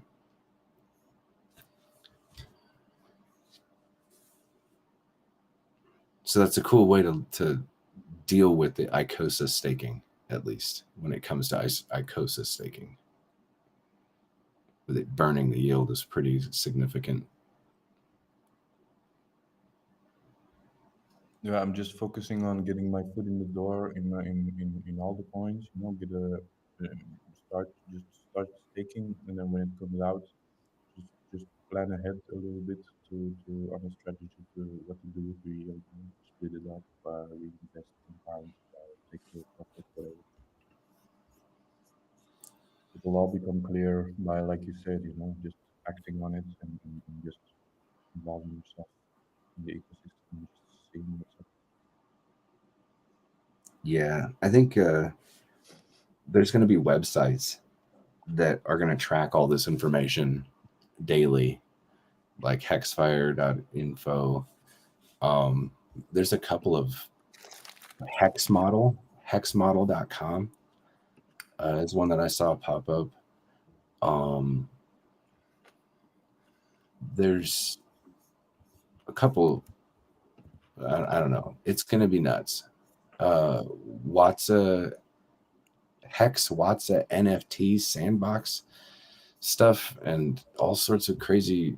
There's more data and stuff that's on the front lines for being available for people to use than I've ever seen ever on anything. So I'm pretty excited that people are gonna. Sorry. As soon as there's more data, which, I mean, we have to go through these cycles, you know, like we have to actually live them and go through them and see what happens and see who the best was and all the rest of shit. And then all the data will be there.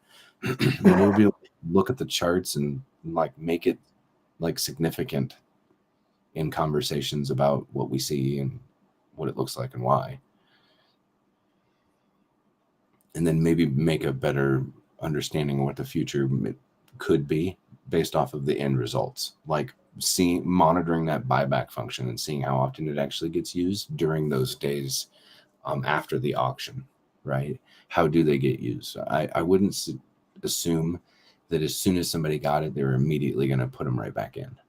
So just as fast as the ones that got liquidated, they were all of a sudden the next day's yield on bonuses and things like that. I think it would be more like, instead of all stacked up, it'll just get kind of salt and peppered in over the next 90 days, right? A little bit more distributed evenly, and it'll be a little bit easier to control the liquidations as a whole, right? Because there's only so many people that can actually handle it. So it seems like they would just get distributed over periods of time in a more diluted. I don't know. Like putting salt and water after a while, how it'll, completely mix together instead of just be really salty water. At one point, it'll just all become salty water after a while. And that's kind of how I would see those HSIs in the liquidation auctions, how they should play out. Even with Poly being involved and things like that, that's just a limited time thing. So after a while, it wouldn't even matter. Oh man, do you guys know about the pulsetube.com? What happened? The pulsetube.com. What happened to him? No, I didn't know it existed. I just found it. Oh, yeah. It's Doesn't like a it have YouTube like website. all the with just- influencers? Yeah. Oh, that's cool. Yeah, that is pretty cool. It's like a There's lots of YouTube stuff. Yeah, man. These communities, they make all sorts of cool shit. It's pretty neat. Which one did you say? The hex model? Is it hex.model or something? Yeah, hexmodel.com. Wait a minute. They already have HSI auction data. Wait a minute. No, I'm just keep getting directed to a medical appliances website. Here, let me post it in the chat. Yeah, I'm eating at the same time, so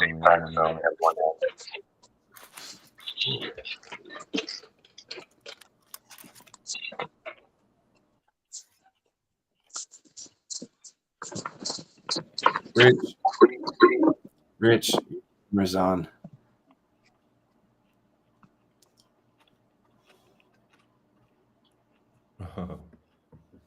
Hello. Hello.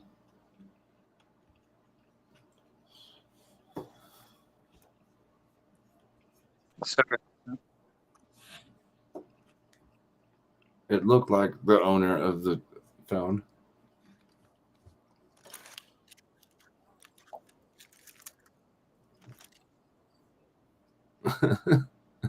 Oh man, Rich would be pissed.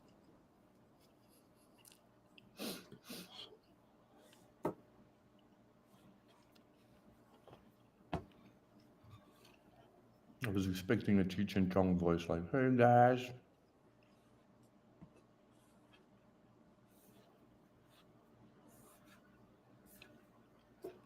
Oh, nice. Thanks.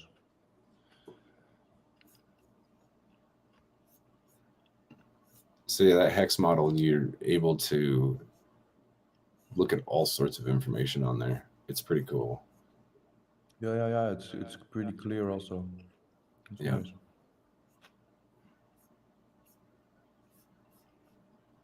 Oh, great.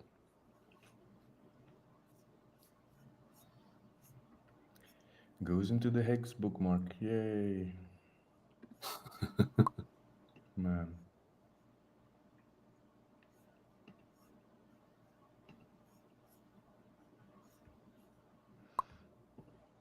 Because I imagine when PulseChain launches, a whole new horde of people are gonna come in, and then they're gonna start to learn about Hadron and Icosa and all that stuff. It's kind of... I would assume so.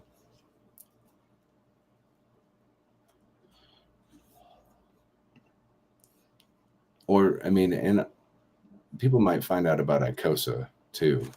See, when Hex gains some adoption with its volatile movements, making a double, making a double, making a double. If Icosa is directly attached to Hex, which it is, I would say that it's probably going to get some eyeballs too. Well, the thing is, I when you look at the Hedron chart, I saw it going down, and I thought, yeah, I'm just gonna let it go. I'm just gonna let it be. It's gonna come back at least to the same point when I got in. Well, when I got when I got to mint my Hedron, and I thought, yeah, it's probably gonna take like the whole bear market a few years. But then in 6 7 months, it just 2,000%. I mean, Yeah. what? That was crazy. How it came back. It's like a V shape, almost like a V shape recovery Yeah. in the course of 6 months. That's crazy. It's absolutely crazy. And I don't see anybody talking about it. YouTube channels, nobody. Nope. Dude, if I put, I was calculating, if I put 30 grand in Hedron in June, or when was it? Yeah, like I think June, the bottom, dude, dude, Yeah. I would have had like 600, almost like $500,000 just from 30,000, 500,000. That's like 13 million hex. I mean, you stake that now at these prices, you get like 4 or 5,000 or 8,000 a month. It's crazy. But of course, there's hindsight, a little bit, of course. Yeah. From the absolute bottom wick at the bottom to the top wick at the start is 4,020%. 4,000. What? 4,000? I didn't even. Yeah, I probably took from the point where I probably would have gotten in. Probably started to count from there. You take the wick and then all the way to the top. Yeah, 3,000 something. If I take the bottom in June and I take the top from September, yeah, it's like 3,200%. Oh, it shortened it. Oh, broke it.